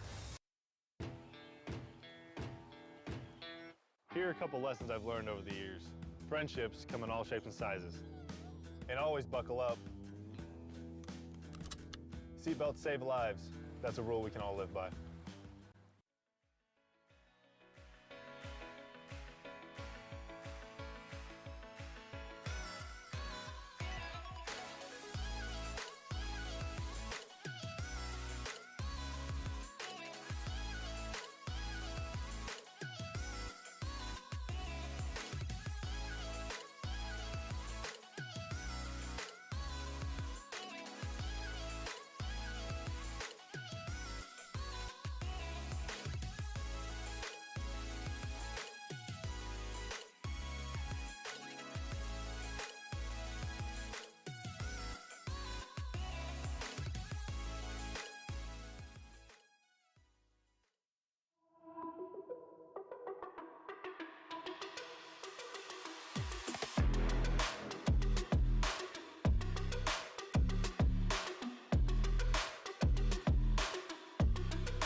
Welcome back into this broadcast, the Esports Tower Rumble in Overwatch. We are wrapping up our first week of week number 3. We have seen an incredible set of games. The Everest winning their rematch of the Week 2 Grand Finals. We also saw Meridian Tech barely edging out Stevens College in that first game of the night. But we're going to end things here. Fish, Vicky, Kitty calling all of your action with the Everest taking on the other half of our first matchup of the night, Vicky. It'll be the Everest taking on Stevens College. The Everest absolutely dominated Meridian Technical. We'll see what they can do against Stevens College as well. Yeah, and with all this talent, I mean, come on, 3 million viewers, 2 million in scholarships. What more do you need to know if you want to get seen and score scholarships? Get in the club. Pick the game you want to play at esportstower.com, because this competition that you're seeing fired up, this is where it all starts here, and it could only go up from here. As a player, you want to make sure you can strive to be the best, because then you could be out here just like teams like Everest is out here. Yeah, the Everest have been putting on a show for the Esports Tower. We haven't even seen the other two teams, Fire Islands and the Monsoons. We'll see them next week on the podcast as we wrap up the group stage. But for now, it's time to get ready to hop into our last game of the night. But before we do that, we'll help out Stevens College because no offense against them, but the Everest are that talented. We got to give you Doc's keys to the game as presented by the Esports Tower. You can score pro advice at esportstower.com because, I mean, you need something, Vicky, to stop the Everest because, I mean, Panda Squad just dominated on Hanzo on attack and then Widow on defense. I mean, it's almost like you just wonder, can we like prevent Panda Squad from playing? Can we just move to Overwatch 2 and take him out of the game, please? Or can we just like play out of the spawn? like Everest just did not let Meridian just get out of the spawn in that entire map. And that's the difficulty when you decide to run. We look at the other side of the coin. You got to see teams play that bunker composition. It didn't really work out for them on the high ground like that. But when you have players like Panda Squad just coming out on the Hanzo, clicking on your heads, what do you do in that situation? I mean, so far in today's competition, it's been a fantastic time to get a taste of all these different talented teams and the ways that they approach these different comps. I am very nervous for Stevens College because when they were successful, Vicky, it became around the Pharah. Pharah is not going to be playable in this matchup. And if the Everest play like they just played against Meridian Technical, especially the way that Panda Squad played on Junkertown, like there you cannot pick Pharah because she will just be sniped out of the sky on repeat. We go to Lijiang Tower as our first map, so maybe there's some flexibility if you can sneak a Pharah in there, depending on the map order for Lijiang. But my goodness, this is my big concern here for Stevens College is how do they counter a comp that absolutely destroys the one comp that they were able to pull off successfully time and time again? I think that's what's going to test out Stevens College and their durability with that comp that they feel so comfortable with. Now that we get to see how they perform on Lijiang Tower, we're going to have to see how that verticality is going to play into those compositions because, you know, there's different keys to the game, and Doc's keys to the game in Overwatch is to never take a fair fight, meaning take fights in unexpected places when they are unprepared, and the tempo is key here because if you don't have that tempo going for these different compositions, this pharmacy comp that we currently have Stevens College running and having so much success on may just get shut down by the way that Everest is playing.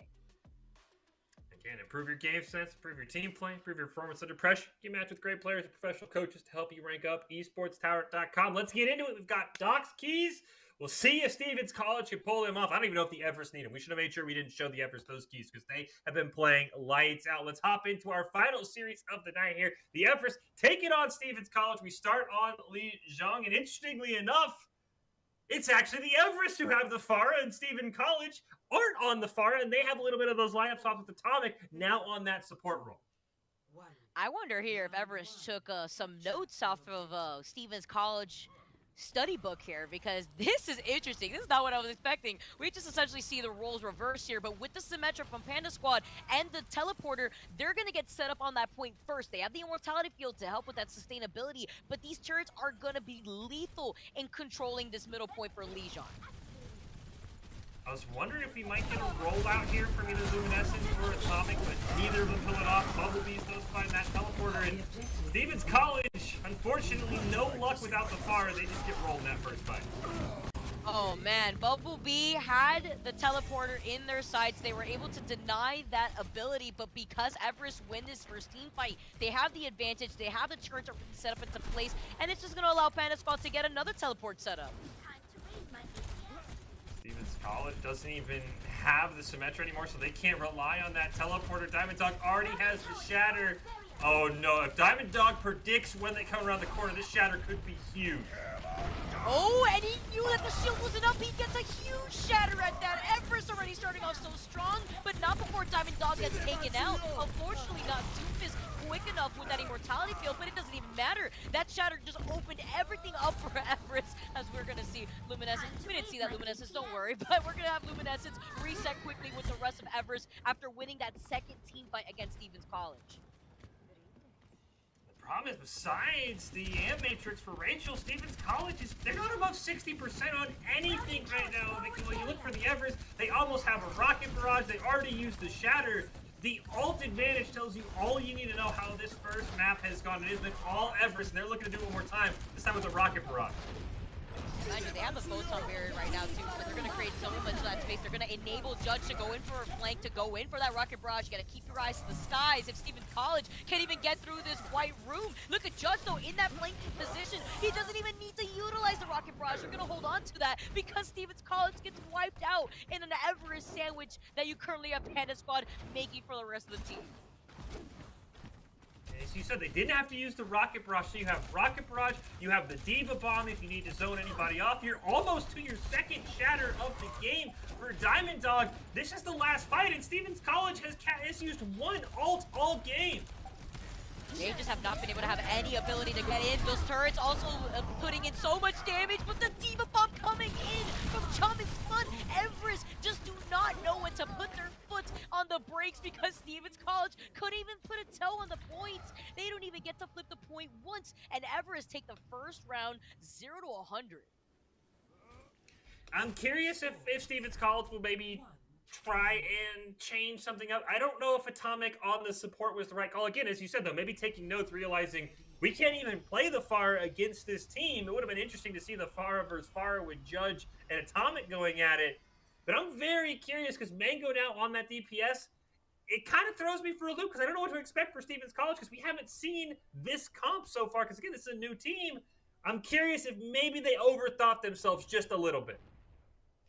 I just feel like right now, the way that Stevens College is trying to approach Everest is also feeling out what type of compositions that Everest feels comfortable playing, and seeing that we are in Legion, the Symmetra just provides so much just flexibility in getting to the point. With these teleporters, you're going to see Everest now teleport onto the high ground. They're going to be able to overlook Stevens College already from the get-go. As you can see, with Mango going down first, there's too much damage output. Even the immortality field from Rachel was denied immediately from Everest. And look at that position that they took off of the high ground. They were able to contest Stevens College while they were at the disadvantage on the low ground. Now the Everest, they force a swap for Mango onto the Cassidy. You can just see the ult percent. I mean, you still have people in single digits for Stevens College. Everyone for the Everest up above 25%. And now they can kind of just hold this close door and force Stevens College to get creative as they get another pick right away. And they're just still claiming heads one by one as Stevens College staggers on. Everest is holding forward, quite literally trying to hug their spawn point here, and they're still fighting these picks. Mango goes down as Judge being on this doofus just punches him against the wall. Diamond Dog try to replicate that, gets a quick little 2K on the support line, and Stevens College need to go back to the drawing board because right now Everest, not only do they have control over the point, but they are still claiming heads with Stevens College while pushing up into their spawn.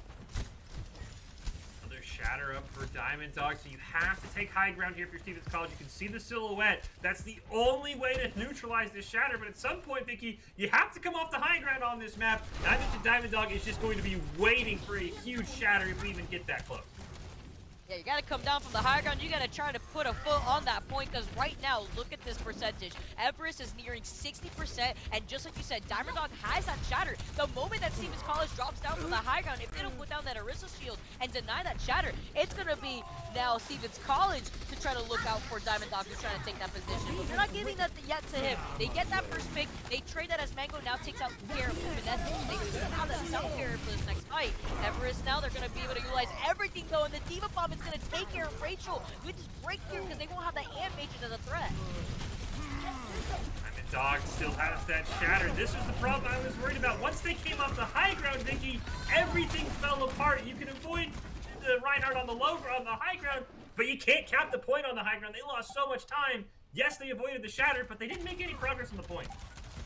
We're going to get another 0 to 100% favor for Everest here. Stevens College cannot even touch the points. They're all stuck by the spawn again. We are getting another case of Team Everest just denying any sort of space to their opposition, and it is quite crazy to see how consistent that they have been in that game plan.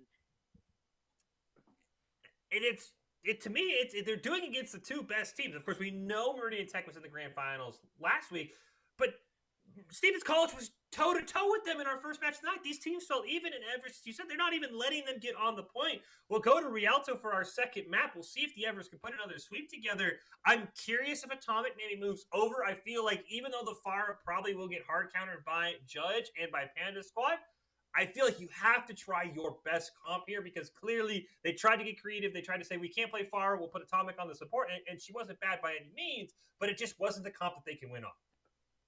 Yeah, it's difficult too because when you see that Stevens College had a really strong Pharah composition, you can imagine that they wanted to test their waters against Everest and the way that they were going to approach that same exact composition. And unfortunately for Legion here, it benefited Everest and their composition swaps first, especially with that Symmetra, allowing them to control a lot more space faster than what Stevens College was even able to get set up.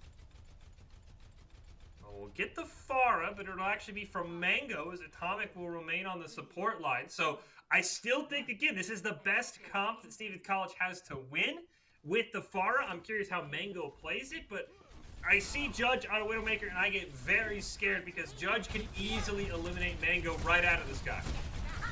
Absolutely. We're going to have to see how they're going to try to approach this composition that Stevens College is finally going to be able to pull out here. Rialto does provide much more of that verticality to allow Mango to reset, but you have to look for your backline. You have to make sure that you can help heal for Rachel as Rachel gets taken out, and that's just because Alithia is so busy just trying to contest Diamond Dog, who just gets that pin on her, and she gets taken out so quickly in terms of that health pool that she originally had, and now Panda Squad, being on this Tracer, is going to be able to take these flanking angles to deny Stevens College to essentially sandwich them in the way that we're currently seeing them do right now.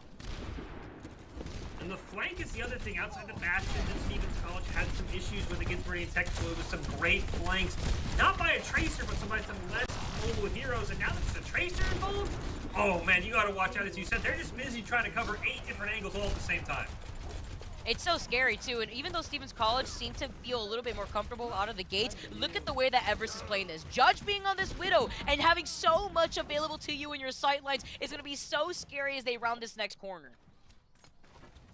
Judge also gets to just establish high ground early. They have pushed Stevens College all the way back. Now they're just going to get a farm damage. The infrared sight should probably be up for this next fight.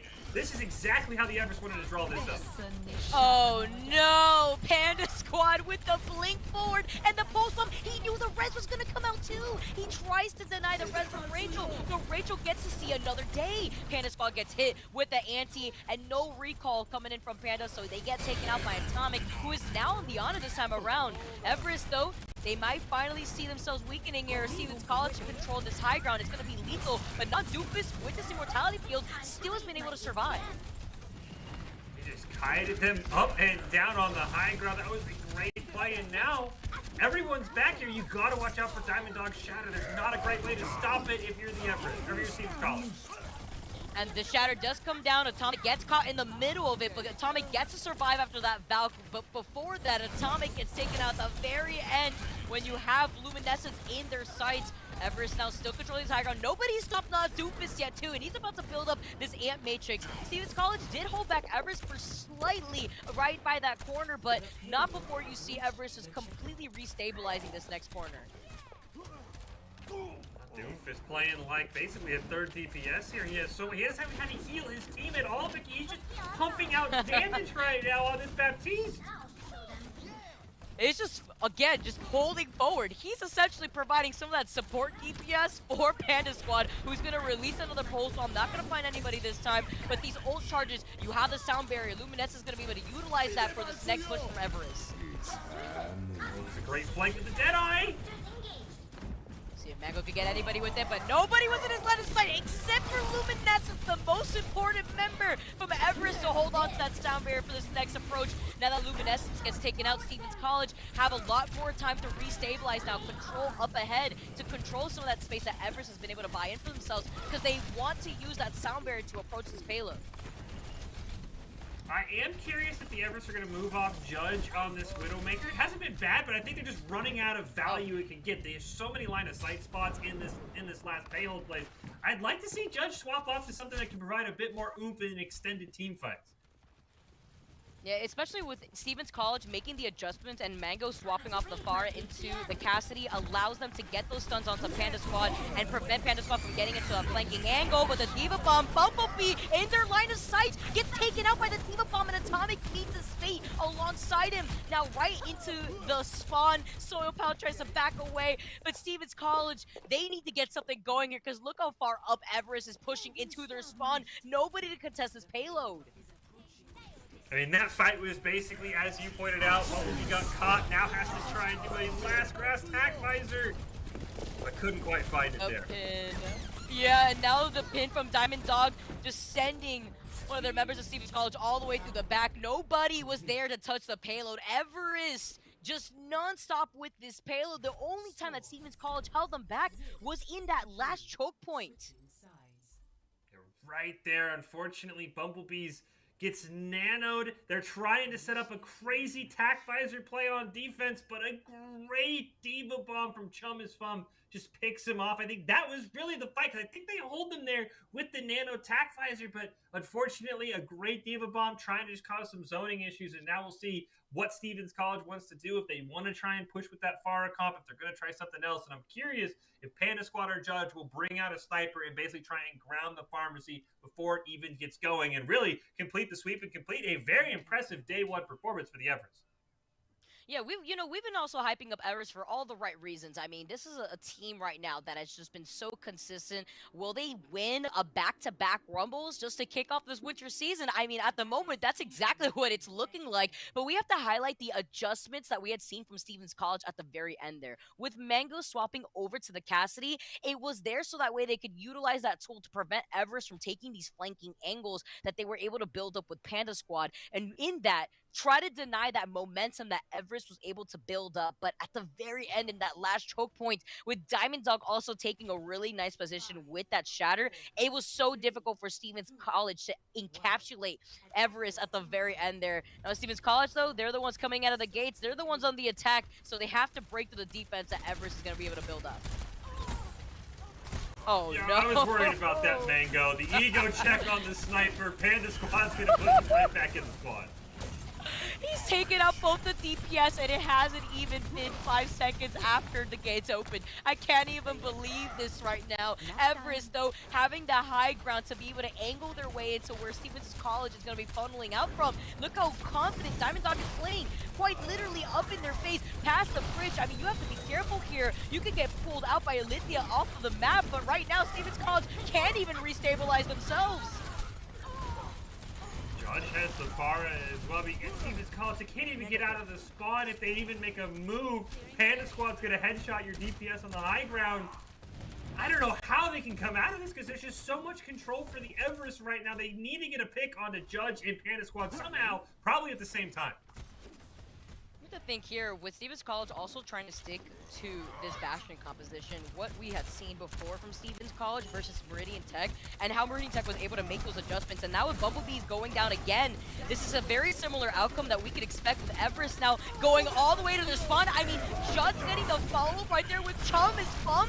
Now the Shatter going down. Everest are hugging Stevens College spawn points. They don't even have any room to breathe. I was wondering if Judge is going to camp him with a rocket barrage. And yeah, this Bastion comp, I mean, I can see once they get on the payload it's going to work, but they can't even get on the payload. I think they need to get off this Bastion, try and find a way out, and then maybe Bumblebees can swap back. See Judge with that rocket barrage that you were saying, trying to take an off angle, maybe tries to predict a different approach from Stevens College if they want to go through the back end of the spawn instead. But Judge, not wanting to overextend, is going to hold back a little bit. They're getting excited. They know that they're winning these trades. They can't get ahead of themselves now. Supercharger being called in from Olympia to allow Stevens College to at least get some space. But Everest are playing this so spread out, it's difficult to nail down one target. Judge, it's a 1-for-1 trade, and now you've lost your whole point of the comp with the Bastion gun, so all this pushing means you still can't even get your back on the payload. Now it's actually harder for them to set up this comp. What's crazy is the way that Diamond Dog and Chum has still been able to survive through so much damage, even Diamond getting put to sleep by Rachel, but Stevens College aren't securing these picks, and that's the reason why they haven't been able to escape through the bridge alone, and they're just denying that composition, like you were saying, where they want to revolve that comp around the Bastion. Bastion dies again. Judge gets taken out. I like what they're doing, and this is the one thing that ended up bringing Stevens College down against Meridian Tech, is they were a one-comp team. They got to figure out how to change up this comp on the fly, because Bumblebees cannot get anywhere near the payload, which is all the value the Bastion needs. But he can't get there. He's just dying in spawn over and over again. again. You're just trying something over and over again and not finding any rewards for it. Even the anti-hitting onto Luminescence, you can't push in if that DPS, the one trick that you're trying to pull up your sleeve, is not working. It's not granting you the space that you want to shatter. On top of that, putting in so much pressure, but Alithia, with that ult, is going to be able to just deny any of that space. Here comes a Rocket Barrage, though, the flanking Rocket Barrage. They denied that, though, as you see Soypal finally isolate Judge in the skies, but not before it's met Mango right head on. Mango makes that quick swap, and I like the swap a lot better because now Mango can help go in from these flanking positions and stop Everest from getting onto this high ground. Last chance for Stevens College to at least get to the first payload point. They have the Bastion. Well, they have the Bastion set up. They were almost ready to go, Vicky, but unfortunately the Bastion goes down again. Now they have to pull out a miracle. You can see here with some of those adjustments that Everest has made, how they've been able to synergize with one another. Panda gets another pick though off of Rachel. That's one of the supports down, only leaving Atomic to keep the rest of Stevens College alive. They don't have time left. Overtime taking away from Stevens College, and it's only Bumblebees coming out of the spawn points. Everest fully denies Stevens College from even getting to the first point. The Everest looking strong once again. They are absolutely popping off. The Everest pick up the win here. They move to 2-0 again. We'll see if they can go back to back in our grand finals next week. But they are looking so strong right now, Vicky, and I have to say, I mean, Stevens College and Meridian Tech look like our two best teams. I mean, again, we'll see the Monsoons and Fire Islands next week in our Rumble when we wrap up the group stage. But, I mean, do you have any advice you can give these teams to be able to take down the Everests?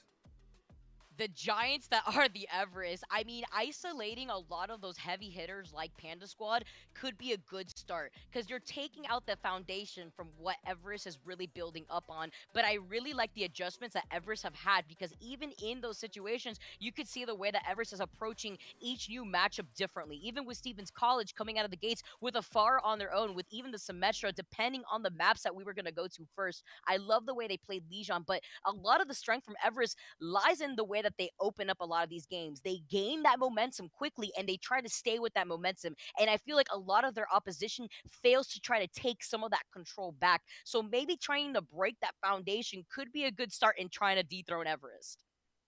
Well, as we wrap up our first week here in our Overwatch Rumble, we do have our Idaho Central Credit Union player of the game to give away, Vicky. I think there's some very deserving candidates from the players we saw today. Who do you think is the ICCU player of the game, in your opinion? I gotta say, Panda Squad, absolutely. With the way that Panda Squad was able to put in so much work. Of course, we saw the synergy from the rest of the team enabling Panda Squad, but landing those shots, shot after shot, especially in that series against Meridian Tech, where we saw them on Junkertown, we have to highlight this player as being a mainstay here.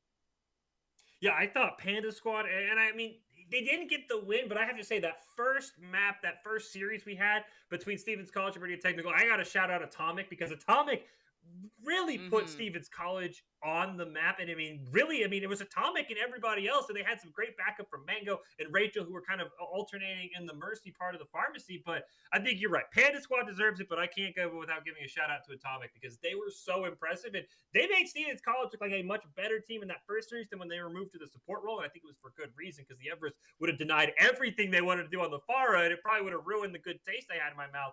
But I thought they were so impressive. We'll have to see if who we pick is the correct choice. But I have to say, you're right. Panda Squad, they put on a clinic on how to basically 1v6 as a Hanzo towards the end of Junkertown.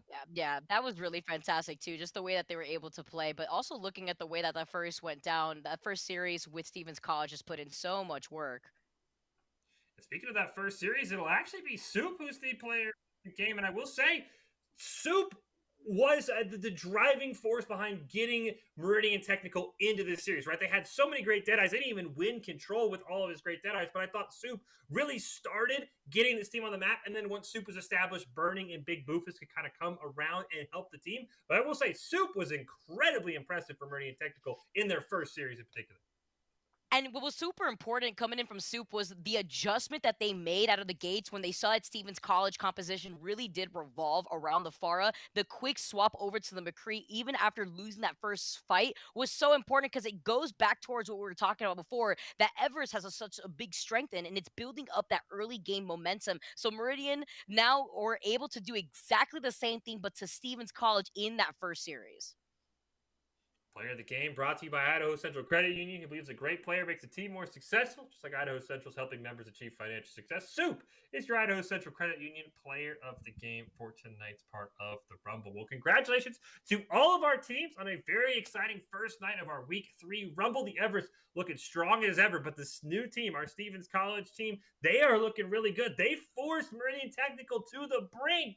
And then they ran into the buzzsaw that is the Everest, and you have to wonder if anyone can slow them down. Who will advance to the grand finals next week? Make sure you join us February 22nd for our thrilling Week 3 Rumble conclusion at 6 p.m. EST right here on the Boise State Twitch channel. We'll close out with the top 5 presented by the Idaho Army National Guard, who invites you to take your impressive critical thinking skills into real time. More than 10 jobs offering you a $20,000 bonus and career choice paid for. The Idaho Army National Guard is one of the best teams out here. Here are your top 5, and we'll see you next week to crown a grand finals champion.